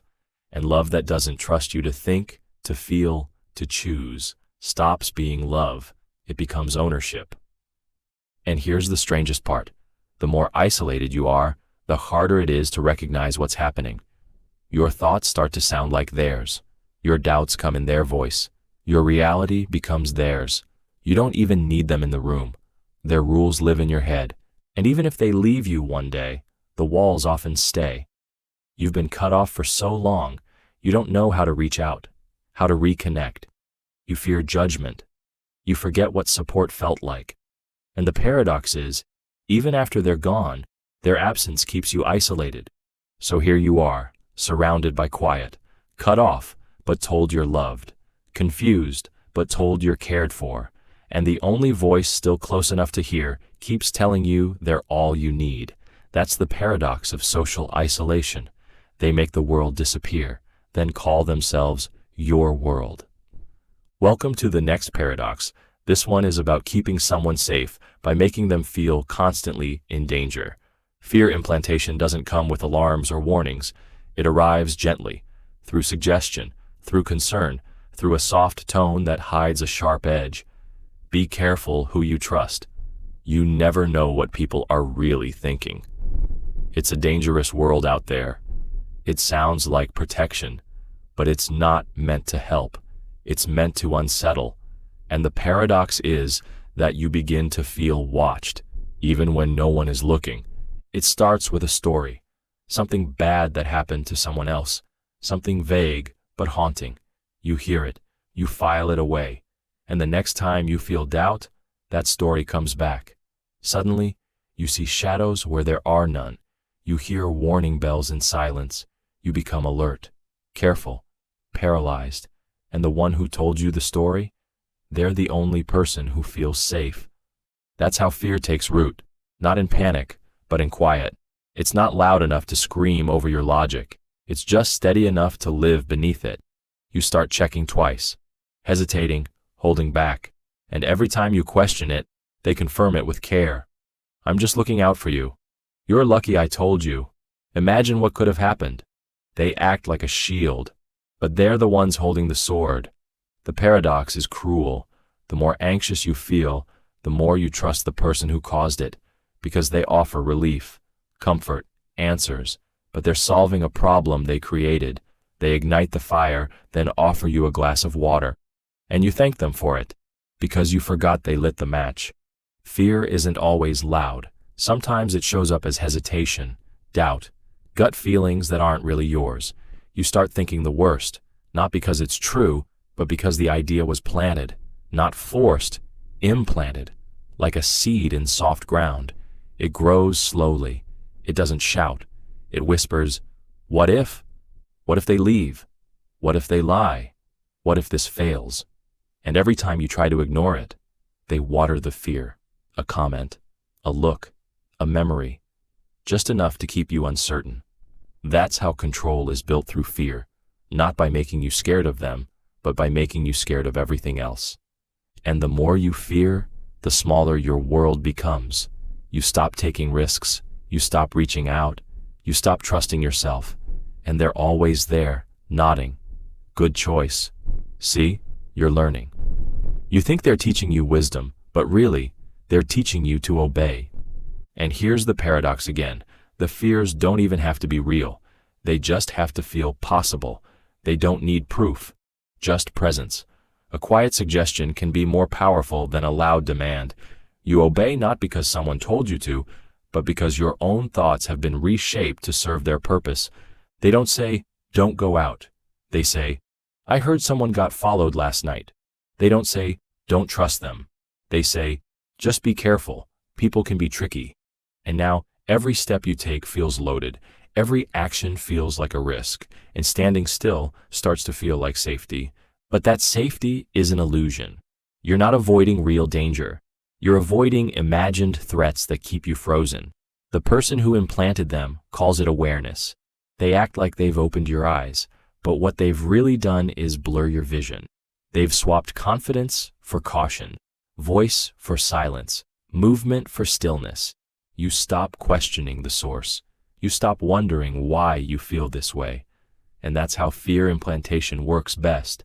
When you no longer remember where the fear began, it becomes part of you. You think it's your own voice, your own doubt. But it isn't. It was given to you, gently, over time. And if you ever resist, they switch strategies. They act wounded, surprised. I just didn't want you to get hurt. You don't believe me? Now, you're the one who's wrong, who's ungrateful, who's naive. And the paradox sharpens. The person who's made you afraid now says they're the only one who truly cares. You don't see them as the problem. You see them as the protector. And the more fear you carry, the more you turn to them. For comfort, for permission, for guidance. You rely on them because fear has erased every other direction. You no longer make choices. You seek approval, and they always give it. Once they know you've chosen the path they already wanted. Fear makes you easier to guide, easier to shape, and because it feels internal, it's invisible from the outside. Others may not notice what's happening. You might not either. You just look cautious, nervous, careful, but underneath that, you're being directed by shadows. Even when nothing goes wrong, the fear still wins. Because fear doesn't need results, it only needs doubt. And every time you give into it, your trust in yourself weakens. That's how fear becomes self-sustaining. You avoid things just in case, and then use that avoidance as proof that you were right to be afraid. And eventually, you may forget who you were before the fear, before the anxious thoughts, before every choice came with a warning label. The person you used to be, the one who said yes, who took chances, who didn't ask for permission, starts to feel like a stranger, or worse, a fool. You don't remember being implanted. You just remember becoming cautious, becoming small, becoming quiet. And the paradox is, you now live in a cage that doesn't have locks. You could leave, but the fear whispers that the world outside is worse. And that's how fear wins, not by roaring, but by suggesting, by hinting, by planting ideas that grow roots before you realize they're not yours. You think you're protecting yourself, but you're just obeying the voice that taught you to be afraid in the first place. So here you are, walking carefully, thinking twice, asking before you act, not because you're unsure, but because someone taught you to doubt everything you are. And the more you obey the fear, the more you believe it must be wisdom. That's the paradox of fear implantation. You feel safe because you're scared, and you stay scared because safety is the only thing keeping you from waking up. Welcome to the next paradox. This one is about doing something wrong and making someone else say sorry for it. Shifting blame isn't just avoiding fault, it's turning it into a weapon. Something that shouldn't land on you gets thrown like a hot coal into someone else's hands. You drop the responsibility, but not onto the floor, onto a person. And here's the paradox. The more mistakes you make, the more guilty they feel. It starts simple. Something goes wrong, a fight, a failure, a missed plan, and instead of taking a moment to reflect, to admit, to own it, you point. You point fast before they even realize what's happening. You should have reminded me. If you hadn't reacted like that. I only did that because of what you did first. And now the conversation isn't about the action anymore. It's about how they supposedly caused it. They start to question themselves. Maybe they did say something wrong. Maybe they should have done more. Maybe this whole thing is their fault. They're not thinking about what you did. They're too busy searching through their own memories trying to find the moment they broke everything. That's the shift. That's the trick. And once they take the weight, you walk lighter. The paradox is sharp. You mess up, and they walk away feeling worse. And because they care, because they don't want to hurt you, they take it. They shoulder the blame to protect the relationship. But the more they carry, the less they trust themselves.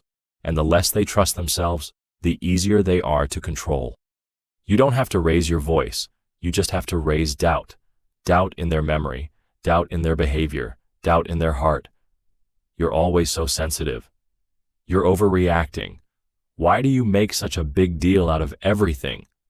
Now they're not just blaming themselves for the problem. They're blaming themselves for even bringing it up. And even when it's clearly your fault, you twist it. You highlight one small detail in their reaction. You said it with a tone. You walked away. You didn't say anything when I needed you to. And suddenly, the focus is no longer on the moment you lost control, but the moment they failed to handle it perfectly. You don't need to erase your mistakes. You just need to distract from them. Blame is a spotlight. You aim it wherever you want. And they adapt. They get quieter, more cautious. They begin to speak in apologies, to walk on eggshells, not because they're guilty, but because they've been trained to expect they will be. And that's the paradox again. They start saying sorry before anything happens. That way, you don't even have to shift blame. They offer it first. Even when they've done nothing wrong, they feel like they have. They begin to explain things they don't need to explain, to defend themselves against accusations that haven't even been made. Their confidence fades. Their voice shrinks. And the more uncertain they feel, the more certain you seem. It doesn't always come from malice. Some people shift blame to avoid feeling weak, to protect their image, to avoid shame. But intent doesn't change the effect. The person on the other end still walks away confused, hurting, carrying a burden that was never theirs. And when you get praised for something, you take full credit. But when something breaks, you scatter the blame like pieces of glass, sharp, shiny, dangerous. And if someone steps on one, you act surprised. I didn't mean for that to happen. I thought you were stronger than this. Now they're not just bleeding, they're apologizing for bleeding. The longer it goes on, the harder it is for them to see it. They lose track of which mistakes were actually theirs. Their memory gets blurred by guilt. They can't trust themselves anymore. And that's the final twist. You no longer need to shift the blame. They do it for you, automatically. They start thinking they cause your moods, your silence, your anger, your distance, and you let them think that. Because if they believe it's their fault, they'll work to fix it, not by asking you to change, but by changing themselves, apologizing more, trying harder, making themselves smaller. And if they finally speak up, if they say, "This doesn't feel right," you double down. Here we go again. You always turn things into drama. Why can't you just let things go? Now their truth becomes the next thing to blame. The act of calling out the pattern becomes another offense. That's how the cycle repeats. That's how the trap stays sealed. You become untouchable, not because you never mess up, but because your mistakes never land. They fall sideways, on shoulders that are already bent. And the more they carry, the easier it is for you to stay upright. And maybe, just maybe, you believe it too. Maybe you've told the story so many times that you don't see the rewrites anymore. Maybe you've said, "It wasn't me," for so long that the mirror looks different now. But the reflection doesn't lie, and the hurt in someone else's eyes, that's the cost of every blame you passed along. So here you are, untouched, unmoved, while someone else lies awake wondering what they did wrong, confused, apologizing in their own head, rewriting their truth just to stay close to someone who refuses to hold any of their own flaws. That's the paradox of shifting blame. You stay clean by making others feel dirty, and the more they love you, the more they believe it's their mess to fix. Welcome to the next paradox. This one is about making someone feel bad for doing what's best for them. Guilt tripping isn't yelling or begging. It's softer than that. It's disappointment dressed as love. It's quiet sighs, long silences, heavy stares. It's not, "You must do this." It's, "I didn't expect this from you." And that's the paradox. You're not forced to do anything, but somehow you can't say no. It works best on people with kind hearts, people who care, people who don't want to hurt anyone, the ones who think before they speak, the ones who double-check their tone, the ones who carry other people's feelings as if they're their own. That's what makes guilt so powerful. It doesn't break strong people. It uses their strength against them. You do something honest, something healthy, something you need, and they look at you like you've just betrayed them. They don't get angry. They get sad. They look hurt, and you feel like a monster, like your boundaries are selfish, like your no is cruel, not because it is, but because they made it look that way. They don't say you're wrong. They just say they're disappointed, that they would never do that to you. They remind you of everything they've done. They list the times they were there. They bring up sacrifices you didn't ask for. And now, your actions don't stand on their own. They stand in a courtroom filled with emotional debt. You were trying to protect your time, or your peace, or your truth, But now you feel like you're abandoning someone. You think, maybe I'm being too harsh. Maybe I owe them this. Maybe I should have handled it differently. And that's how guilt rewrites your decision, not with facts, but with feelings. You start making choices not because they're right, but because they're safe, because they keep the peace, because they stop the silence. You call it kindness, but it's fear. Fear of being blamed, of being seen as cold, of being told you only think of yourself. That's the paradox. You're trying to do what's best for both of you, but guilt convinces you that both means them. And even when you do give in, it doesn't feel good. You feel drained, disconnected. You go along with something you didn't want, and they call it love. But you know it wasn't love, it was pressure. And the paradox deepens. They thank you for doing something that left you feeling smaller. They might not even know they're doing it. They might truly believe you're being unfair. They think they're holding you accountable. But guilt tripping isn't about honesty. It's about emotional leverage. It's not a conversation. It's a tug of war, one where your conscience is the rope. And the more you care, the tighter the rope pulls. You keep trying to explain yourself. You go back over every word, hoping they'll understand. But they don't want understanding. They want compliance. They don't want your truth. They want your surrender. And when you finally say yes, they relax. The weight lifts. They smile again, act normal, and you breathe out until the next time. Because guilt tripping is never a one-time trick. It's a pattern, a loop. You say no, they react, you feel bad, you change your mind, and the more it happens, the faster it works. It becomes internal. You guilt trip yourself. Before they even say a word, you imagine their disappointment, their reaction. You hear it in your head. And so you say yes before the guilt can even arrive. That's how deep it goes. You stop trusting your boundaries because they always come with a cost. And the worst part? You start to think you deserve the guilt, that maybe you really are selfish, that maybe taking care of yourself is wrong, but it isn't. You just forgot how to stand by your no without feeling like you're hurting someone, because guilt makes every boundary feel like a betrayal. Sometimes they use phrases like, after everything I've done, or, I guess I just don't matter anymore. And it cuts. Not because it's true, but because you've worked so hard not to be that kind of person. You've tried to be fair, thoughtful, loyal. But guilt doesn't care about facts. It speaks directly to your heart and twists the good in it. They might say you've changed, that you used to be more caring, and suddenly your growth becomes proof that you're the problem, that your self-respect is coldness, that your independence is distance. You didn't pull away. They pushed, then blamed you for falling. And you try to explain, again and again.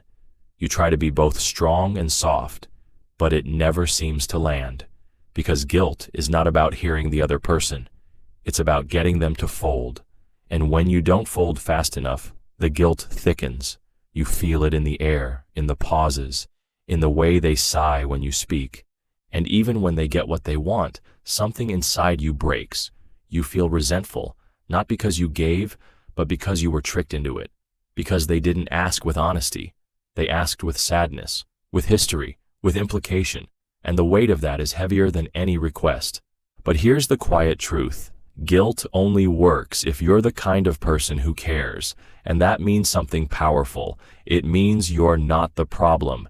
It means your conscience is working. It means your empathy is strong. You just forgot that boundaries can be kind too.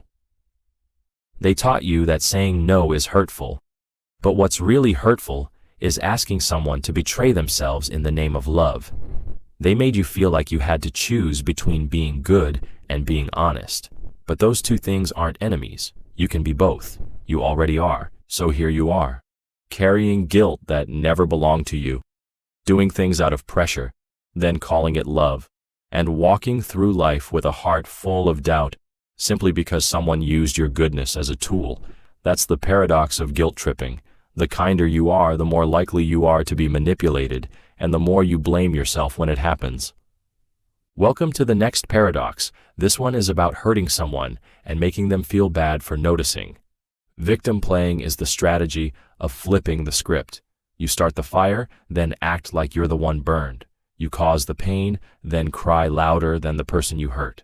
You take the role of the injured, not because you were wronged, but because it keeps you from being held accountable. And here's the paradox. The more damage you cause, the more sympathy you collect. It doesn't begin with blame.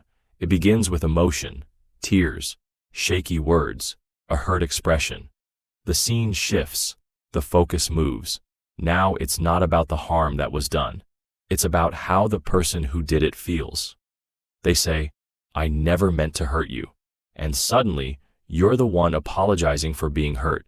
You walk in with truth and walk out with guilt. That's the trick. That's the flip. That's the trap. They use vulnerability as armor. You try to explain your side, but they collapse in front of you. They tremble, they sigh, they break down, and you freeze. Not because your feelings disappeared, but because compassion takes over. That's the paradox. You want to stand up for yourself, but you don't want to be cruel. So you step back, you go quiet, you make space, and in that space, the real story gets erased. They don't defend their actions, they defend their emotions, and since feelings are hard to argue with, you stop trying. You begin to comfort them. The one who caused harm now needs reassurance. You go from victim to caretaker, and just like that, the roles have reversed, without anyone noticing. They might say things like, "I've always tried my best. Nobody understands how hard this is for me. I'm always the one getting attacked." And now your honesty feels like abuse. Your truth becomes too much. Your hurt becomes aggressive. You didn't raise your voice, but now you're the bully. Not because of how you acted, but because of how they looked while you said it. And if you push harder, if you try to get back to the facts, they shut down. This is why I can't talk to anyone. Everyone turns on me. I guess I just can't do anything right. And now you're not only hurting, you're defending yourself for trying to express that hurt. You start doubting the entire situation.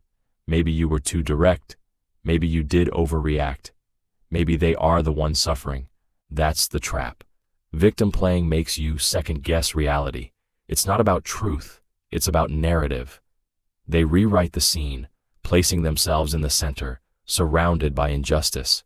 Not because they were wronged, but because being seen as innocent is more important than being honest. And the paradox deepens. The worse their behavior, the more fragile they act. The more blame they carry, the more broken they seem. They draw sympathy not from truth, but from performance. And if the performance is good enough, no one questions the script. Not even you. You walk away with a heart full of confusion. You wanted accountability, but ended up offering comfort. You feel guilty for asking for clarity. You feel mean for setting a boundary. And the one who should have said sorry now holds your apology in their hands. They don't need to be loud. They just need to be wounded. Because pain, even when faked, can silence logic. It can stop conversations. It can shut down reason. They don't argue to win. They break down to escape. And the softer they collapse, the harder it is for anyone to press the truth. It becomes a pattern. You bring up an issue, and they bring up their pain. You share your feelings, and they share their trauma. Not to connect, but to compete. You're not heard. You're out-suffered. And slowly you learn it's easier not to say anything at all.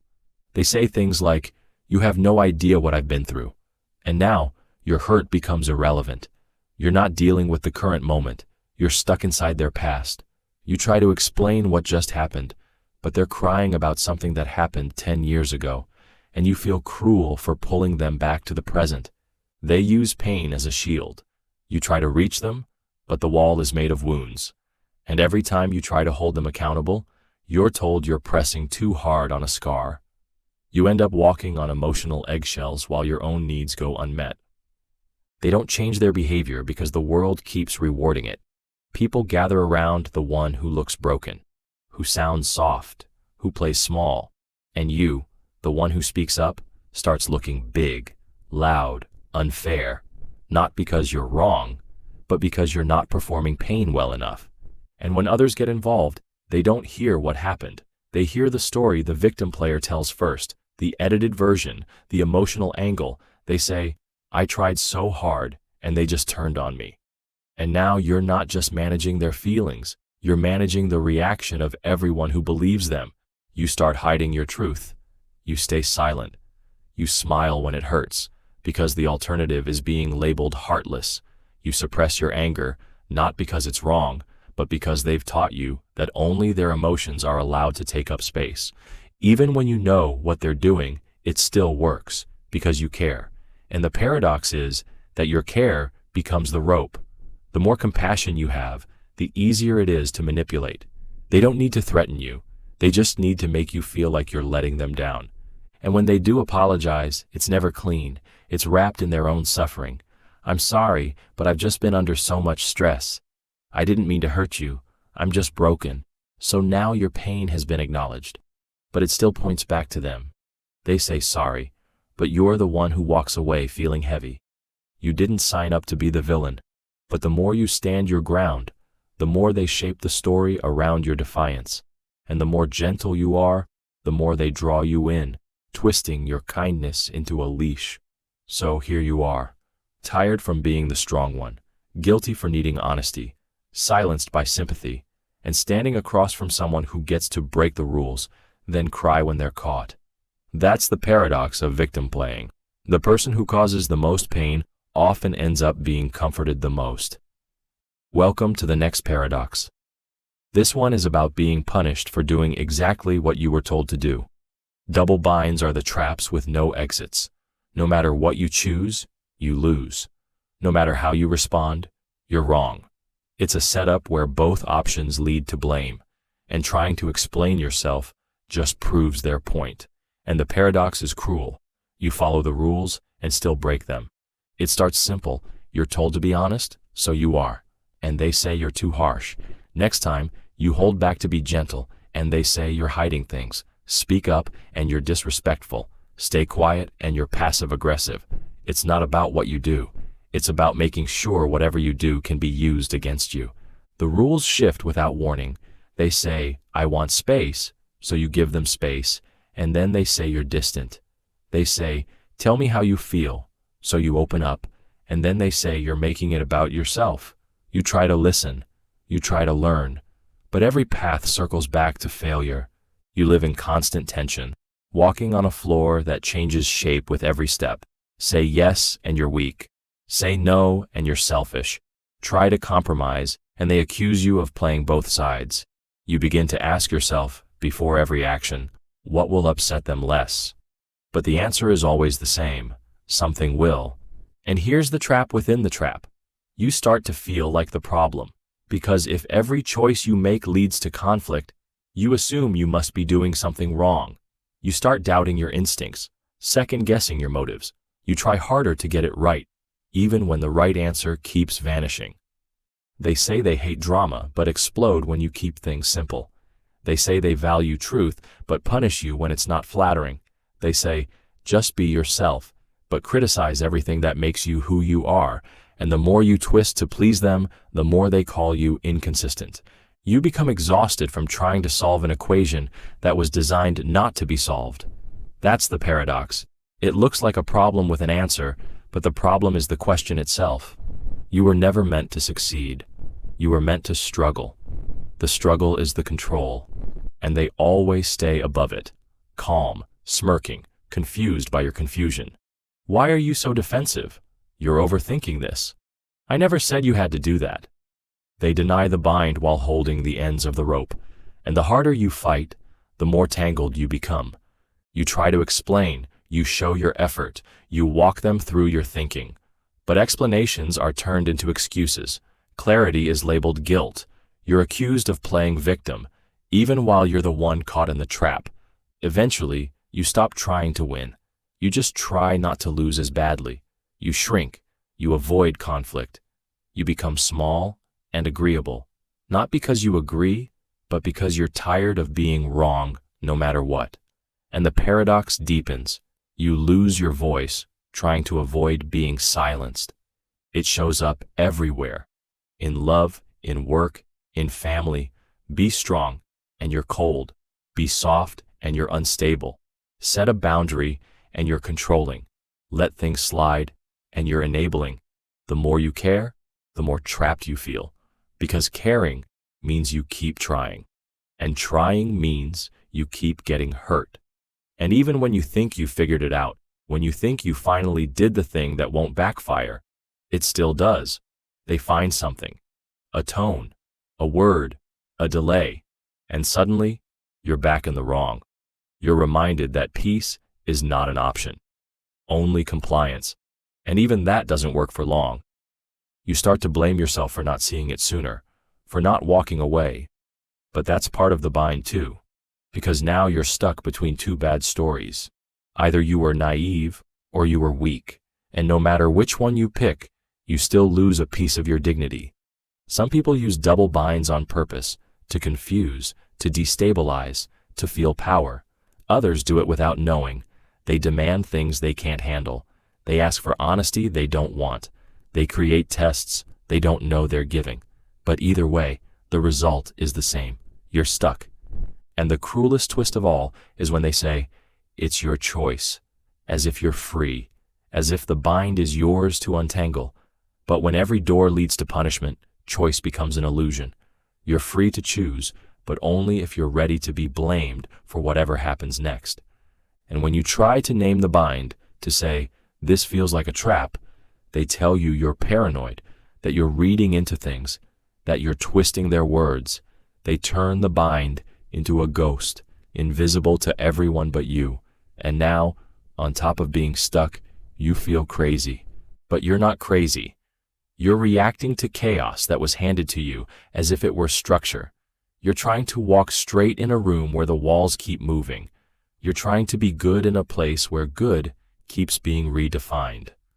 So here you are, tired, twisting, apologizing for breathing wrong, trying to meet expectations that change mid-sentence, and still hoping, somehow, that if you just choose the right words, the right tone, the right moment, you'll finally get it right. That's the paradox of the double bind. The harder you try to win, the deeper you sink. Because the game was never meant to be fair. It was only meant to keep you playing. Welcome to the next paradox. This one is about tearing someone down while pretending to build them up. Identity undermining doesn't shout. It jokes, it teases, it smiles while it stings. It doesn't say, "You're nothing." It says, "You really like that stuff?" Or, "That's just so typical of you." It sounds like humor, but it feels like erosion. And here's the paradox. The smaller they make you feel, the more they say they're only trying to help. It begins where you're most open, your passions, your quirks, your choices. You share something you love, and they roll their eyes. You speak from your heart, and they laugh like you're trying too hard. It doesn't seem like an attack, but it leaves a mark. And the paradox is sharp. The more harmless the words sound, the deeper they cut. You start adjusting, not because you're changing, but because you don't want to be mocked. You mention your favorite music, and they say it's basic. You talk about your goals, and they call them unrealistic. You try something new, and they say it's not really you. Suddenly you second-guess yourself in moments that used to feel natural. It's not loud enough to call out. It's not cruel enough to label abuse. But it's constant. You share, they shrink it. You shine, they dim it. And then they say, "I'm just being honest." You're too sensitive. Can't you take a joke? Now, not only are you hurt, you feel embarrassed for being hurt. That's the trick. That's the trap. That's how identity slowly breaks without anyone noticing. They don't need to destroy you. They just need to create doubt. A quiet hum in your mind that says, "Maybe I'm not that smart. Maybe I'm kind of annoying. Maybe I should tone it down." And the more you hear that voice, the more it sounds like your own. And here's where it twists even deeper. They often say they love you while doing it. "I'm just trying to help you grow. You know I love you, but if I didn't care, I wouldn't bother saying anything." The wound comes wrapped in affection. That's what makes it so confusing. You're being hurt, but told it's for your own good. You stop noticing the pieces of yourself that have gone quiet, the clothes you stopped wearing, the books you stopped talking about, the laugh you softened, the ideas you shelved.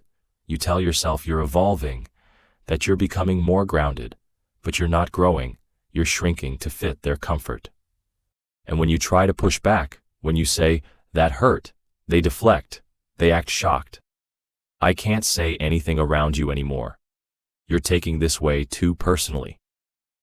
Now your defense becomes the next problem, and the original harm gets buried under your reaction to it. The paradox is cold. The more you try to hold on to who you are, the more they say you're being dramatic. But if you let go, they say you've changed. You can't win. You're either too much or not enough, too sensitive or too distant. You spend your energy balancing on a line that keeps moving. Sometimes it's wrapped in comparison. Why can't you be more like him? She would have handled this better. Most people your age already figured this out. You hear it often enough, and you start measuring yourself by other people's lives. You forget that your worth isn't built from someone else's approval. And slowly, the way you describe yourself changes. You go from, I love this, to, it's just a silly thing I like, from, this is who I am, to, I don't know anymore. You apologize before you speak. You laugh when you don't think something's funny. You explain yourself even when no one asked. Not because you're weak, but because you've been told, over and over, that your natural self is a little off. And when you look in the mirror, you don't see flaws. You see echoes. Echoes of the words they've dropped like stones into your reflection. And somehow, even when they're not in the room, you hear them. Not as insults, but as thoughts. And that's the worst part. You start to do the work for them. You edit yourself before they have the chance to comment. You avoid bringing up the thing you love before they can roll their eyes. You feel embarrassed for simply being who you are. And the paradox is brutal. You protect yourself from someone you still believe is trying to protect you. It doesn't always come from hate. Sometimes it comes from their insecurity, their need to feel smarter, more grounded, more in control. But your identity shouldn't have to shrink for someone else to feel big. Love should make you more of who you are, not less. But when someone chips away at your identity, they make you easier to control, less likely to argue, less confident in your voice, more afraid to be wrong, more eager to be accepted. And when you rely on their approval to feel whole, they never need to raise their voice to keep you in place. And even when they compliment you, it feels strange, like they're surprised. Wow, that was actually pretty good. You really pulled that off. Didn't expect that from you. It's praise with a shadow, a backhanded nod that reminds you of the box they think you belong in. But here's the truth beneath it all. They saw your light, and instead of letting it shine, they dimmed it, because it reminded them of something they lost, or never had, or didn't understand. And instead of growing beside you, they pulled you down to make sure they wouldn't be left behind. So here you are, a little quieter, a little more confused, carrying pieces of yourself you're not sure are allowed anymore, wondering when the version of you that felt whole started fading, and still trying to believe that the person doing the damage might actually care.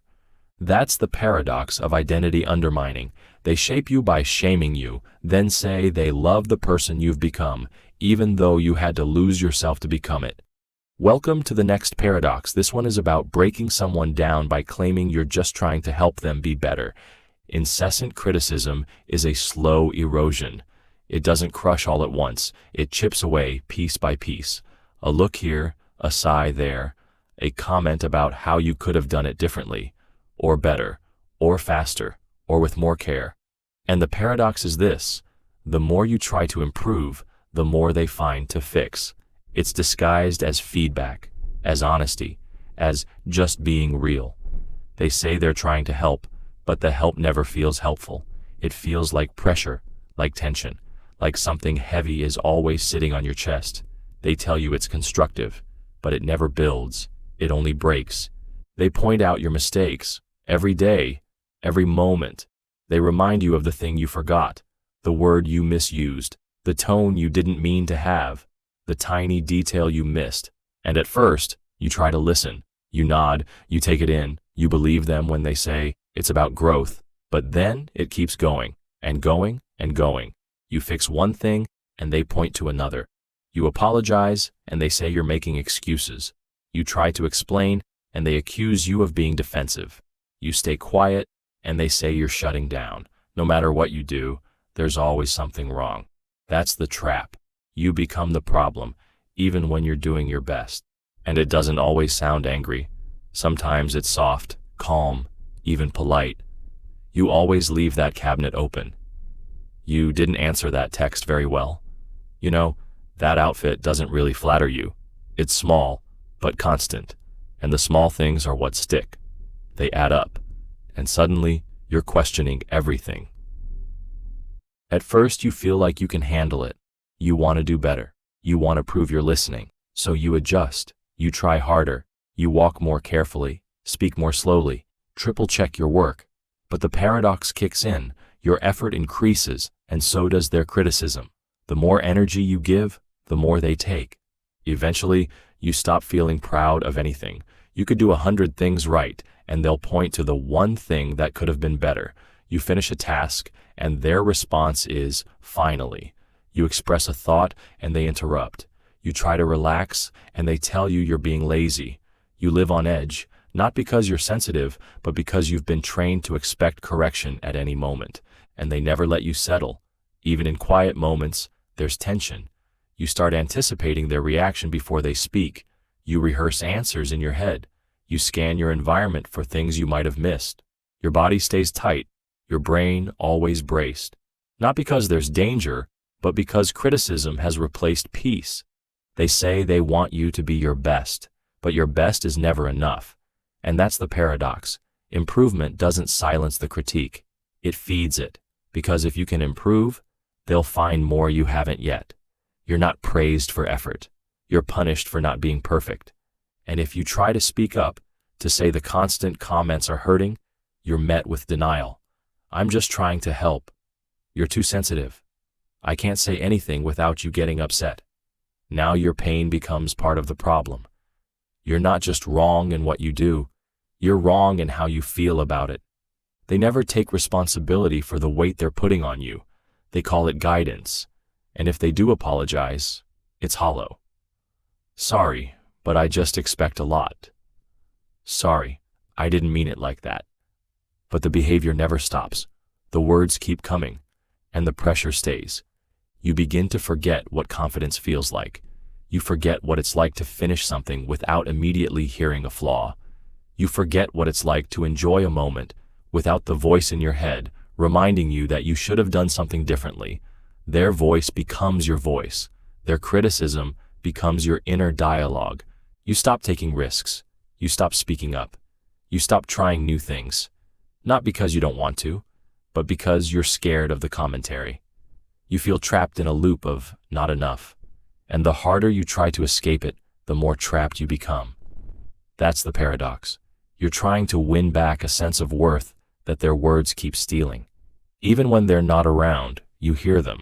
You see their face in your mind when you make a mistake. You imagine their tone when you take a break. You start to carry them with you everywhere. Not out of love, but out of fear. You've been trained to seek their approval while never receiving it. And when someone else compliments you, you doubt it. You think they must not know the real you, because the real you is flawed, always missing something, always falling short. You believe what the critic has said more than what anyone else might say. Because they said it often, they said it like it was truth, but it wasn't truth. It was control. Disguised as concern, it was insecurity. Disguised as standards, it was harm. Disguised as help. They weren't making you better. They were making you unsure of your mind, of your voice, of your worth. And here's the hardest truth. You were never the problem. You just forgot that because they kept pointing at you until you couldn't see anything else. So here you are, walking carefully, thinking slowly, trying not to trigger another critique, and calling that growth, calling that discipline, when really, it's just survival. That's the paradox of incessant criticism. They claim to be sharpening you, but all they're really doing is wearing you down. Welcome to the next paradox. This one is about controlling someone by making sure everyone else is watching. Public humiliation doesn't just target someone's actions, it targets their dignity. It doesn't correct behavior quietly. It turns correction into a performance, a lesson, a warning. It's not about fixing something, it's about showing everyone who's in charge. And the paradox is this. They say they're addressing a problem, but they're really creating fear. It starts with a comment, a call out in front of others. maybe a joke with a sharp edge, maybe a question you're not ready to answer. Everyone hears it. Some people laugh, some people look away. You freeze, not because you don't have something to say, but because you didn't expect to be put on display. They say it's just teasing, just honesty, just feedback, but it's not. It's calculated, it's timed. They wait until the eyes are on you, until you're in a group, until your reaction is trapped between pride and panic. If you defend yourself, you look defensive. If you stay quiet, you look guilty. And the paradox hits. You lose, no matter how you respond. You try to recover. You smile. You laugh a little. You say something to brush it off. But it stays. You feel your face warm, your body stiffen, your mind race. You're not just embarrassed, you're exposed. And that exposure lives longer than the moment.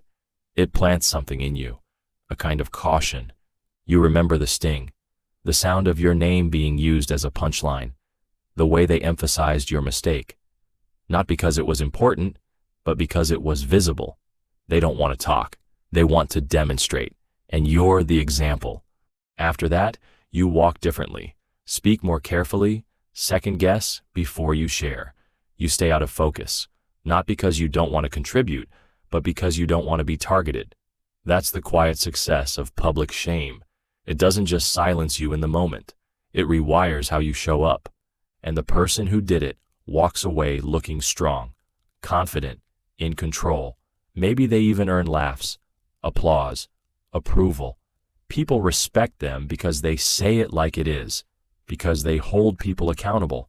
But it's not accountability, it's dominance through spectacle. And if you bring it up, if you say it hurt, they say you're too sensitive, that you're making a big deal out of nothing, that they didn't mean it like that.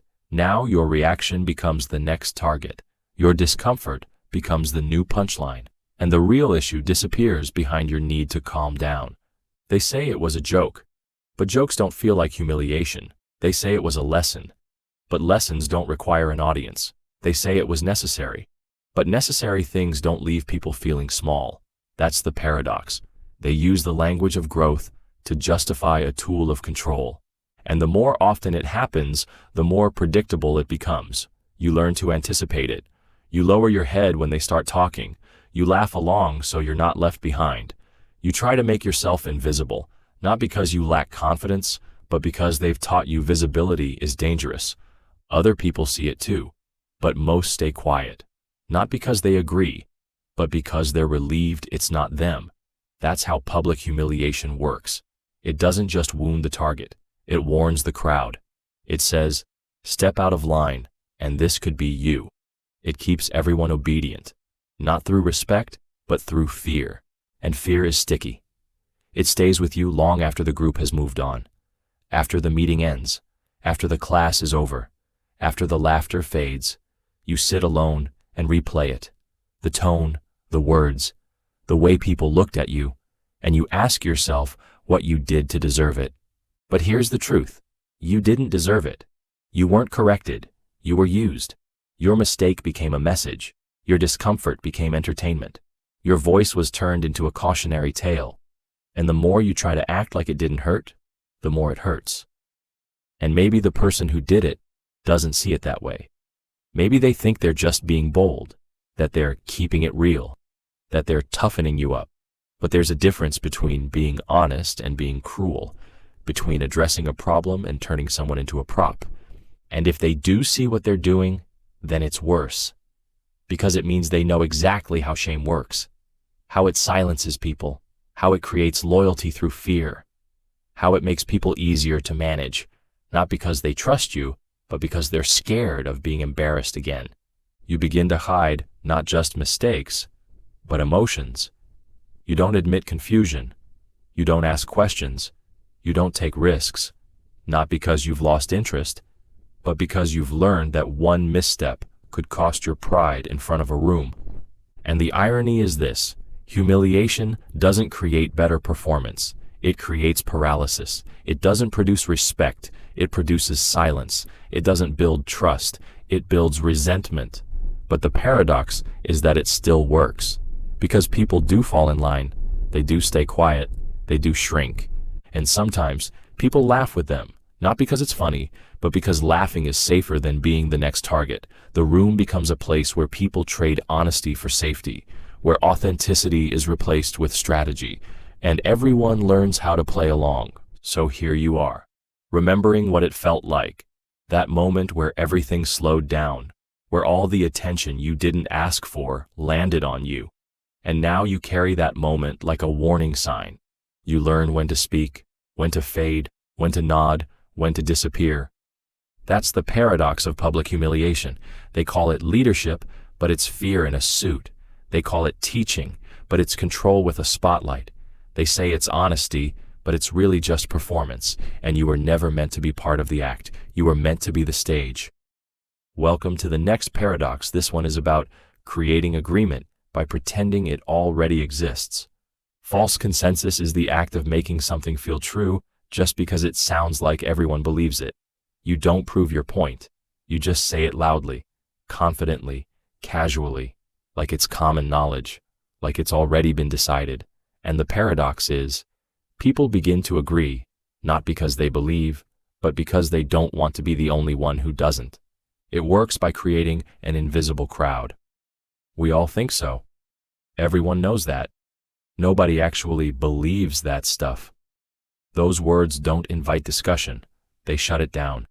Because now, to disagree isn't just to have a different opinion, it's to stand alone, and standing alone feels risky. So, people nod, not because they agree, but because they don't want to be cast as the outsider. False consensus doesn't need truth. It just needs volume. It uses phrases that sound safe.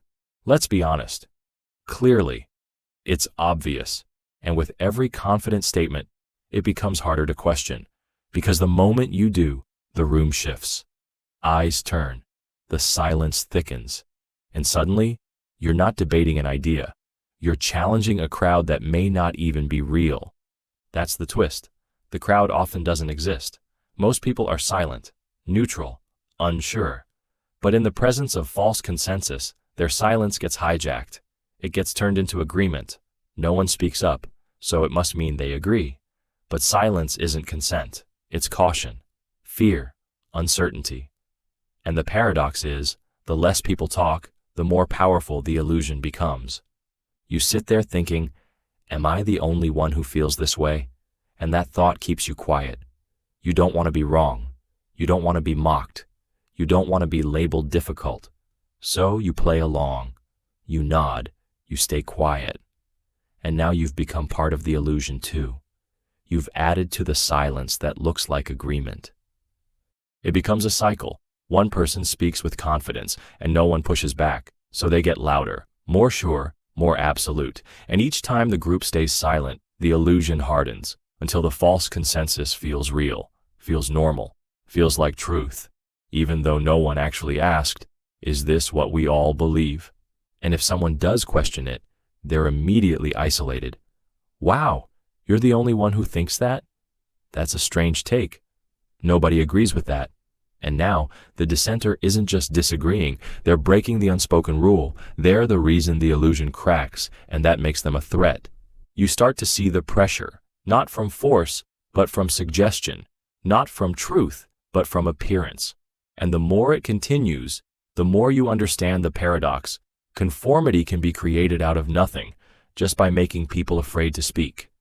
False consensus creates control through comfort. It makes people feel like they're part of something. Even if that something doesn't really exist, people stop thinking. They start repeating. They mirror the loudest voice, not because it's wise, but because it's safe. It's used everywhere, in friend groups, in families, in teams, in politics. A single phrase repeated often enough becomes the assumed belief. Everybody knows that's the best way. We all agree on this. You're not one of those people, right? Now you're cornered, not by facts, but by the fear of exclusion. And the strangest part is, the person claiming the consensus might be the only one who actually believes it, but they don't need backup. They just need to sound like they have it. That's how control is created without questions, without data, without proof, just confidence and repetition. It's a spotlight turned toward the dissenters. It says, you're the strange one. And that's a heavy thing to carry. Because humans are wired for belonging. We want connection. We want to be seen as normal, as accepted, as safe. And false consensus uses that desire to silence our inner truth. So you compromise. You stay quiet when you know better. You don't challenge ideas you disagree with. You laugh when something feels wrong. And over time, you feel smaller, less honest. You forget the difference between agreeing and complying. You lose sight of your own voice because it's been buried under the illusion of everyone else's. And the paradox grows deeper, because now you're helping spread the illusion that made you shrink. You're becoming part of the crowd that never existed. And the longer it goes on, the more real it feels. Not because it is real, but because it's been repeated so many times. And when someone finally stands up and says, "Actually, I don't agree," the room shifts. People freeze. But then something surprising happens. Others start nodding, quietly, carefully. You realize you were never alone. Others felt it too. They were just waiting for someone else to speak first. That's the hidden truth behind the paradox. The silence doesn't mean agreement. It means fear. It means hesitation. It means people are checking the room, wondering if it's safe to be honest. And once someone breaks the illusion, the spell cracks. But most of the time, it never gets broken. Most of the time, the false consensus stays. Not because people believe, but because they're afraid to not believe out loud. And the person who created it walks with power they didn't earn.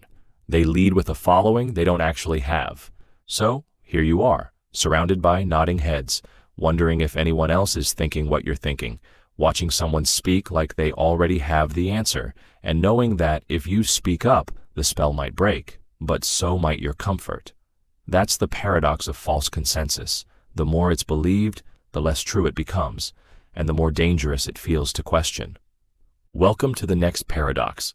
This one is about getting what you want by saying someone more important already agrees with you. Appeal to authority doesn't try to prove a point. It skips that part entirely. It doesn't argue. It doesn't explain. It just points up. It says, "They said so," and suddenly, the conversation ends.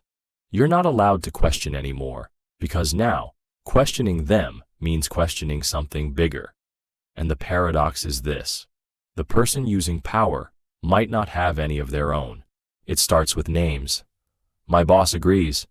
Experts say. That's just how things are done. It sounds official.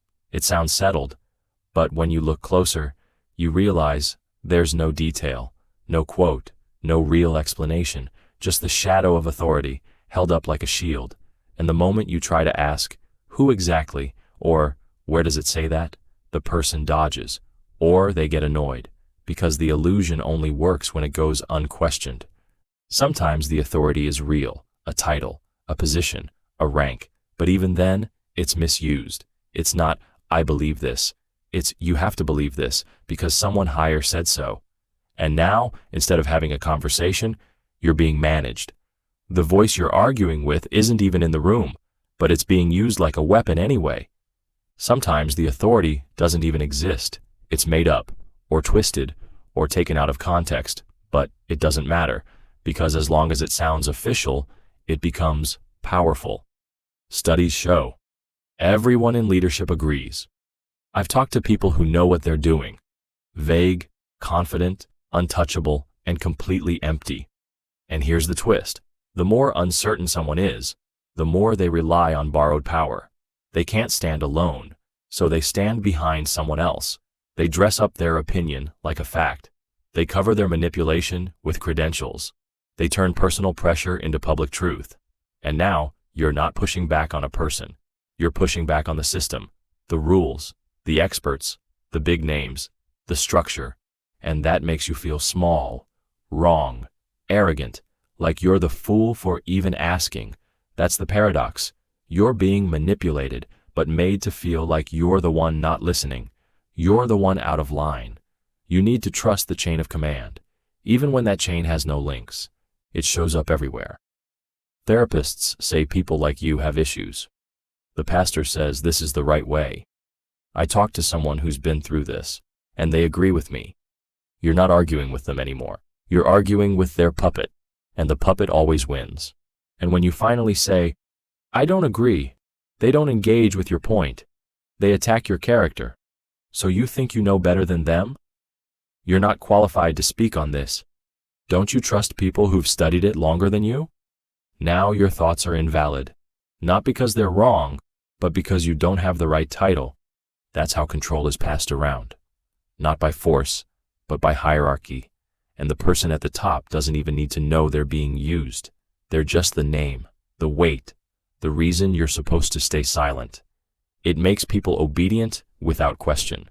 It makes disagreement look disrespectful. It turns the idea of thinking for yourself into rebellion, because now it's not about right and wrong. It's about loyalty, about respect, about staying in your place. And if you don't, you're seen as dangerous.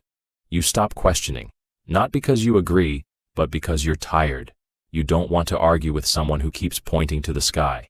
You don't want to fight shadows, so you nod. You follow. You obey. Not because it makes sense, but because you're told you're not allowed to know better. And if you ever ask for proof, for a real quote, for the actual rule, they say you're being difficult, disrespectful, complicated. Why can't you just trust the process? Why do you always need to argue? Now your curiosity is an offense. Your thinking is the problem. Your clarity is framed as pride. You might even start to feel guilty, like you're arrogant for wanting answers, like you're rebellious for needing things to make sense. And the paradox hits again. You're the one being manipulated, but somehow you're the one who feels wrong. And even if the authority figure they're pointing to is real, that doesn't make them right. Authority doesn't mean infallibility. Experts get it wrong. Leaders make mistakes. Power doesn't equal truth. But that's the illusion. The higher the title, the less people feel allowed to question. So here you are, being told what to think by someone who won't even claim the idea as their own, being pushed around by invisible hands, being judged by rules that were never explained. And the more you push back, the more they hide behind borrowed voices. Sometimes people do this because they're insecure.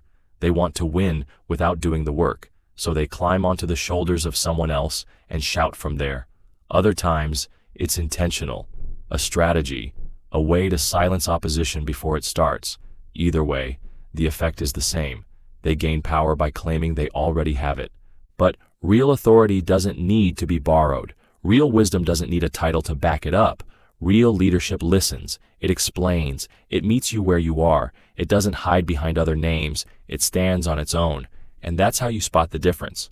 So the next time someone says, because they said so, ask who, ask when, ask why. Not because you're trying to be difficult, but because truth should never need to hide behind a name. That's the paradox of appeal to authority. The less power they have, the more power they pretend someone else gave them. And the more you question it, the more they act like you've committed a crime just by thinking for yourself. Welcome to the next paradox. This one is about controlling someone by making them feel like they're saving you. Emotional blackmail isn't loud. It doesn't come with a lock or a threat of violence, not against you anyway. It's softer, slower, more dangerous in disguise. It says, if you do this, I'll fall apart. If you leave, I'll never recover. If you say no, I don't know what I'll do. It sounds like fear, but it's control. And here's the paradox. The person being hurt ends up apologizing to the one doing the hurting. It starts with a look, a pause, a fragile voice.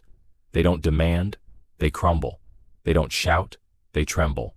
And suddenly, the room is filled with tension you didn't create, but now you're the only one who can fix. You didn't ask to carry their pain, but now you're holding it. And every move you make is tied to the idea that if you let go, something terrible will happen. They say things like, you're the only one who understands me. I can't live without you. If you really loved me, you'd stay. And even though they never say the exact words, the message is clear. Your choice determines their survival. And that's the trap. That's the pressure. That's the lie that feels like truth. Because now, your choices aren't really choices. Saying no isn't an option anymore. It's a trigger.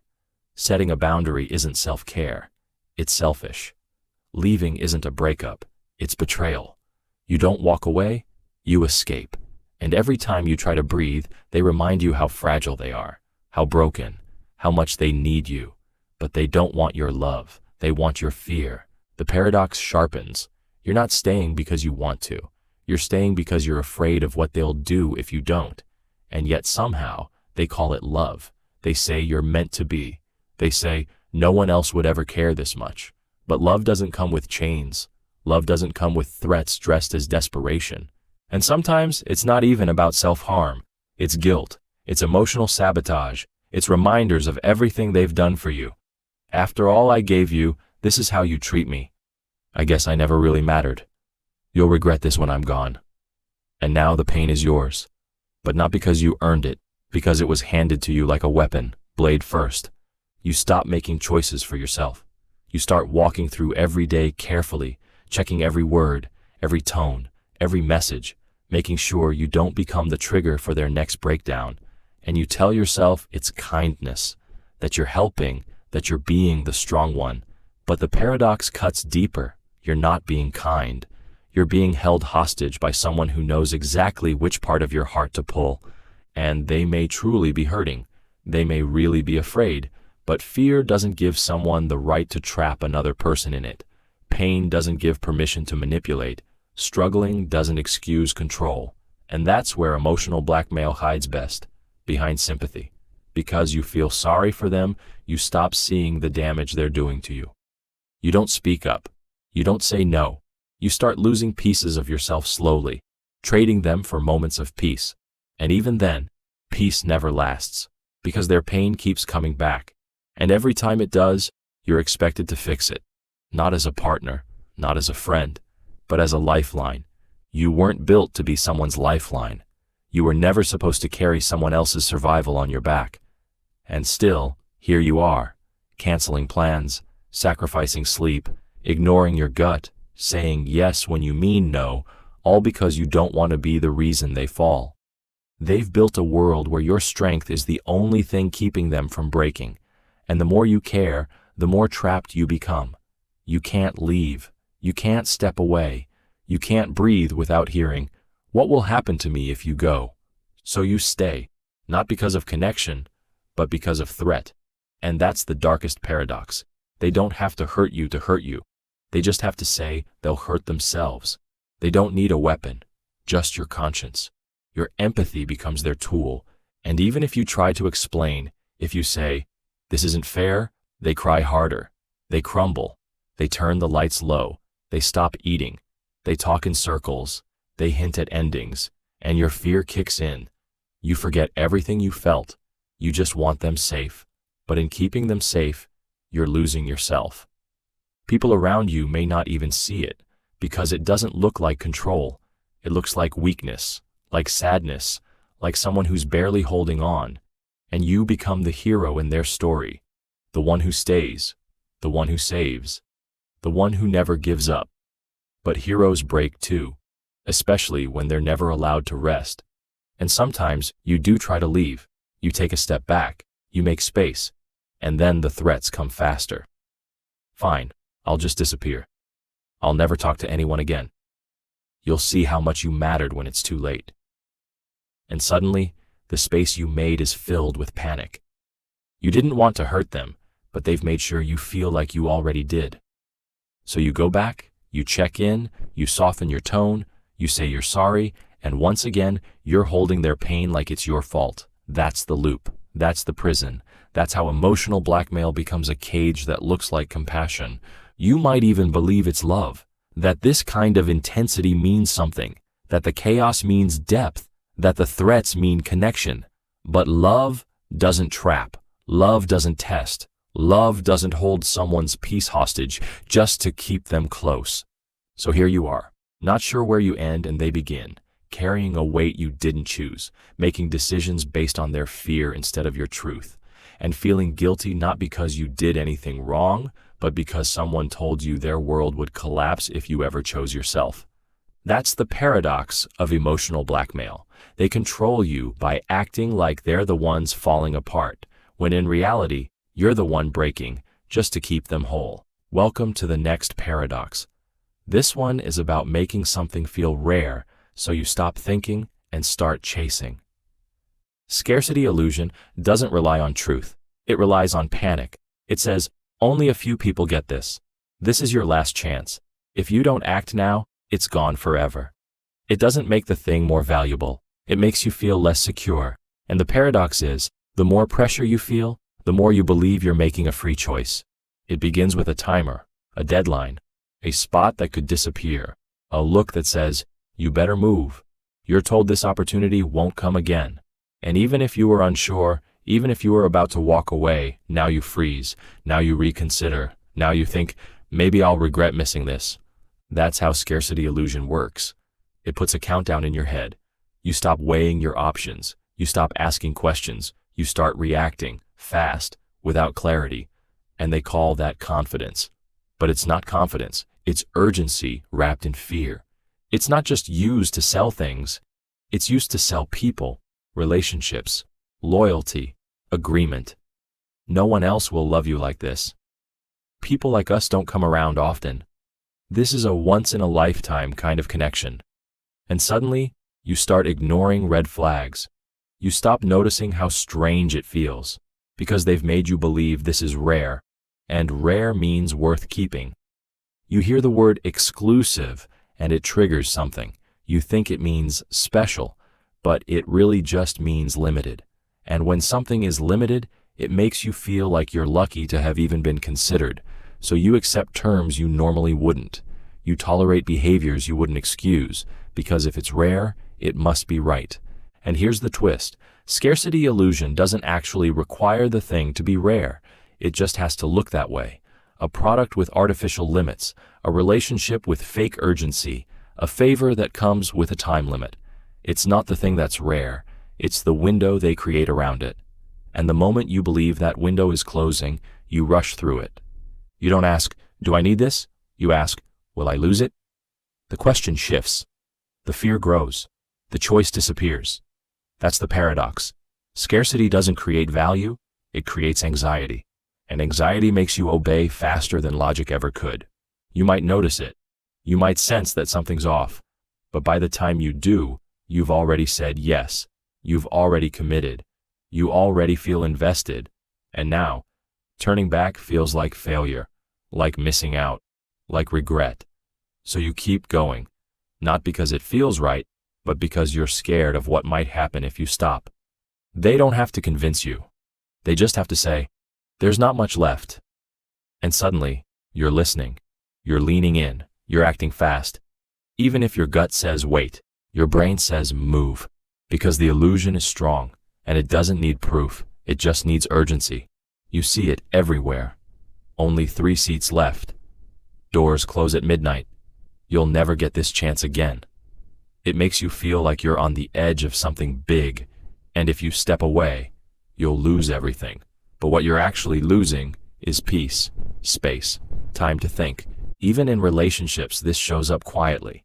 Someone tells you that they don't wait, that others are already lined up, that if you hesitate, they're gone. And now, your decision isn't about what feels good, it's about what feels scary. You chase not because you want it, but because they've made you afraid not to. Scarcity illusion turns attention into control. It uses timing as a trap. And once you step inside, you stop trusting your own rhythm. You start syncing with someone else's urgency, their pace, their pressure, and they never slow down, because slowing down gives you time to see through it.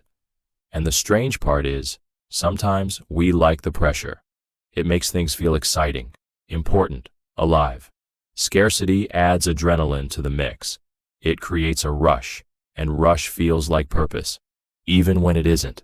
So we buy things we don't need. We stay in places we don't like.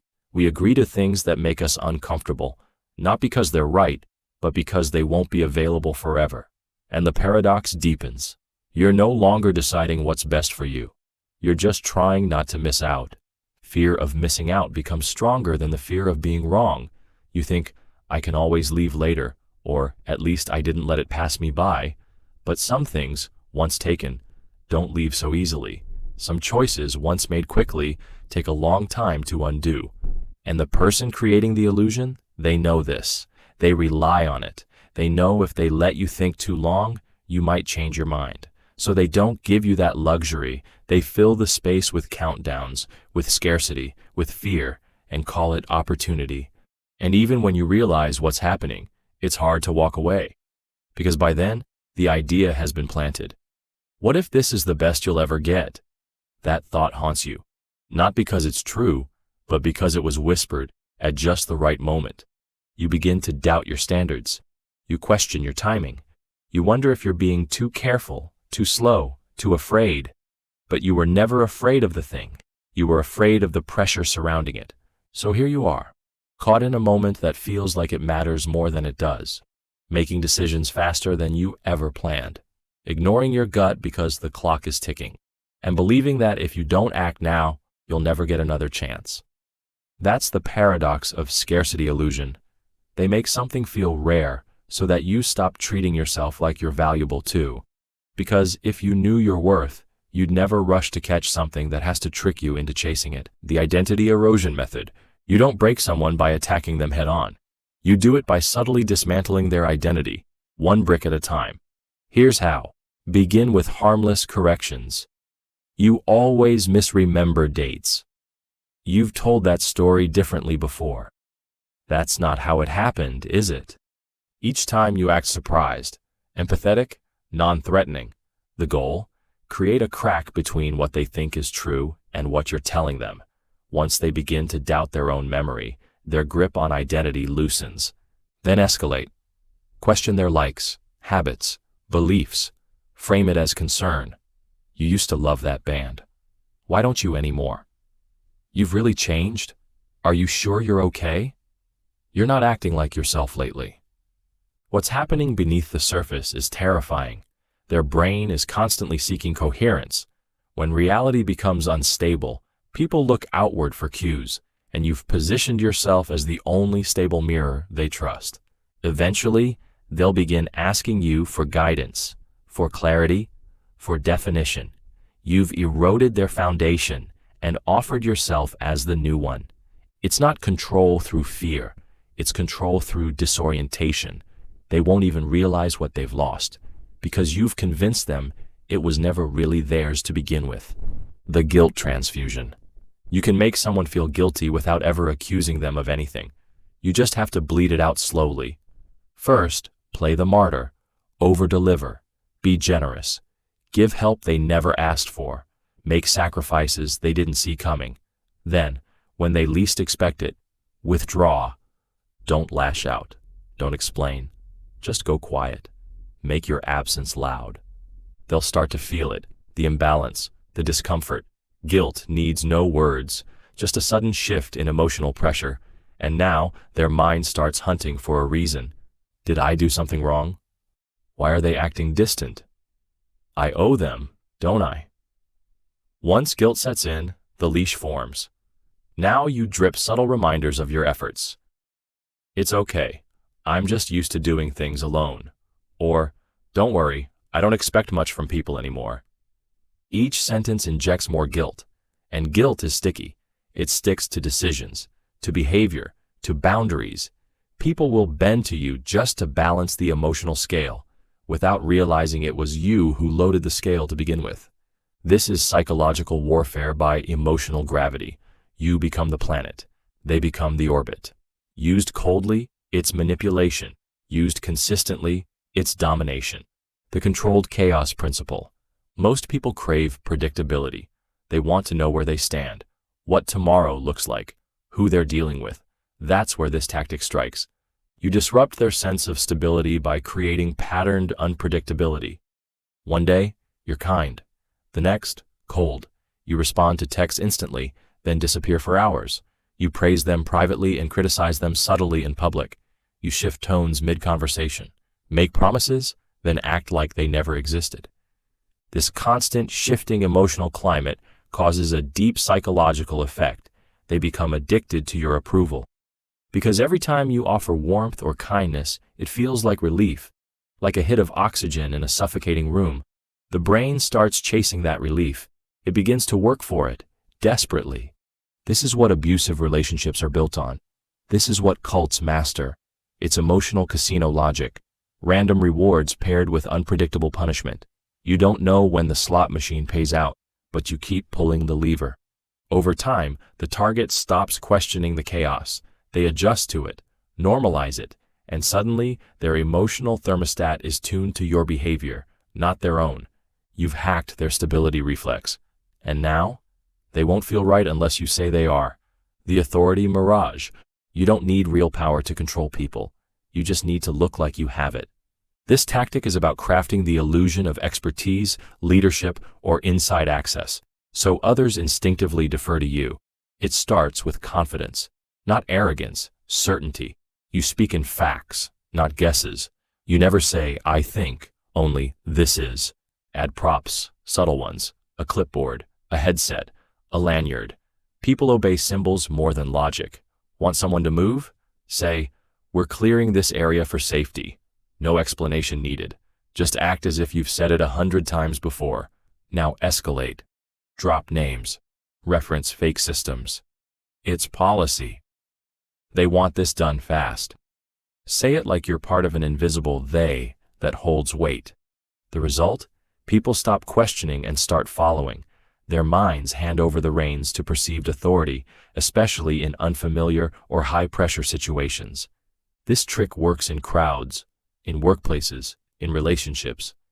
People would rather trust someone who seems in control than challenge someone who might be.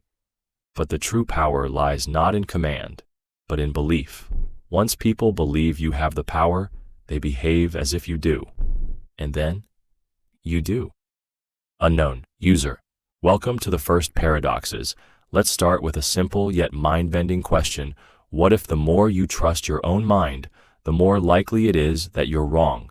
Gaslighting is the art of breaking reality while pretending it's still whole. It's not just lying. It's lying in a way that makes you question whether the truth was ever real in the first place. And here's the paradox. The better it works, the more invisible it becomes. The more effective the gaslighter, the less you believe they exist. You become your own gaslighter without realizing it. Now hold on. How can someone control your mind using your own mind against you? That's where it gets twisted. A person tells you something didn't happen. You know it did. But they insist, calmly, repeatedly. Maybe they even smile. They ask if you're feeling okay. They ask if you're tired, if you might have mixed things up.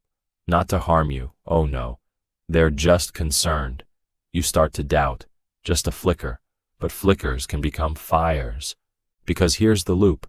The more you second-guess your memory, the more you look to others for confirmation. And the more you do that, the more power they have over what's real for you. That's the core paradox of gaslighting.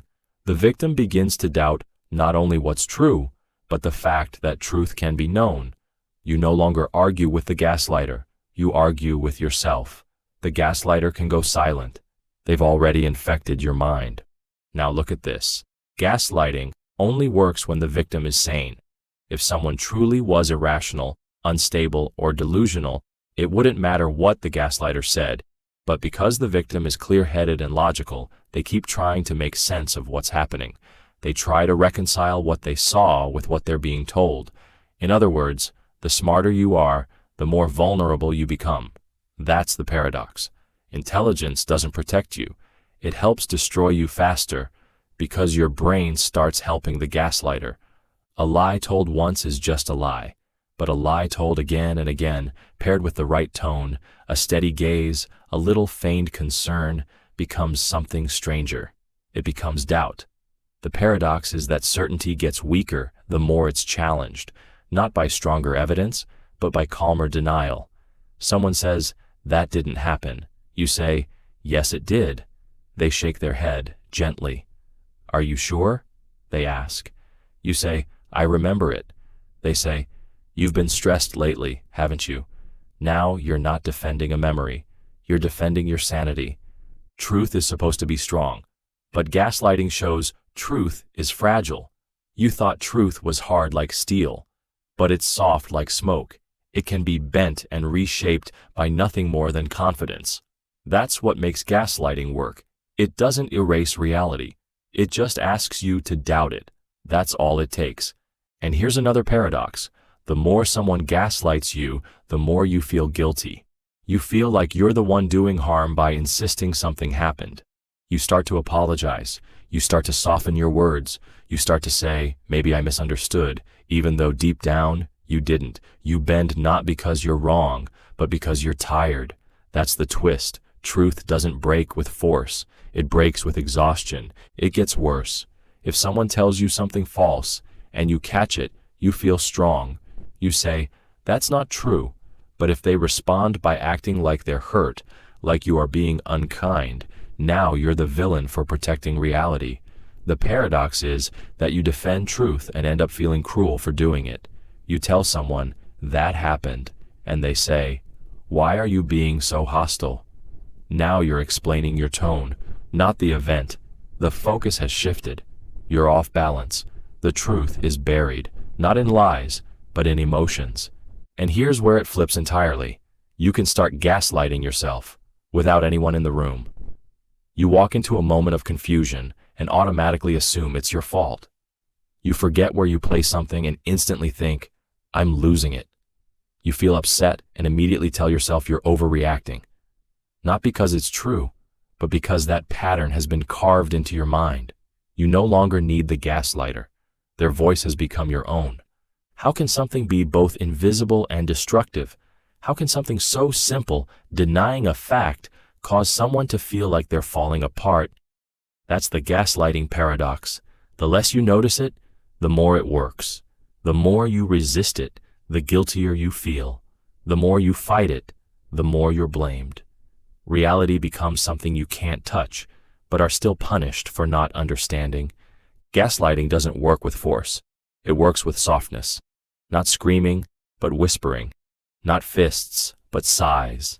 And that's what makes it harder to see. We expect deception to come dressed in malice. But gaslighting wears a calm face, a kind tone, a gentle shrug. It pretends to be your friend. It says it's helping you. That's the trick. That's why you let it in. And once it's in, you stop defending the truth. You start defending your mental stability. That's the cruelest part.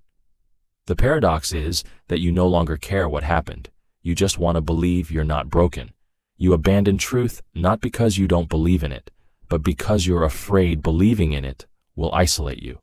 You give it up to stay connected. You give it up to feel safe. But now think about this. What if they believe their lies too? What if the gaslighter isn't manipulating you consciously? What if they've gaslit themselves? What if their version of reality is so deeply twisted that when they deny the truth, they're not lying? They're confused?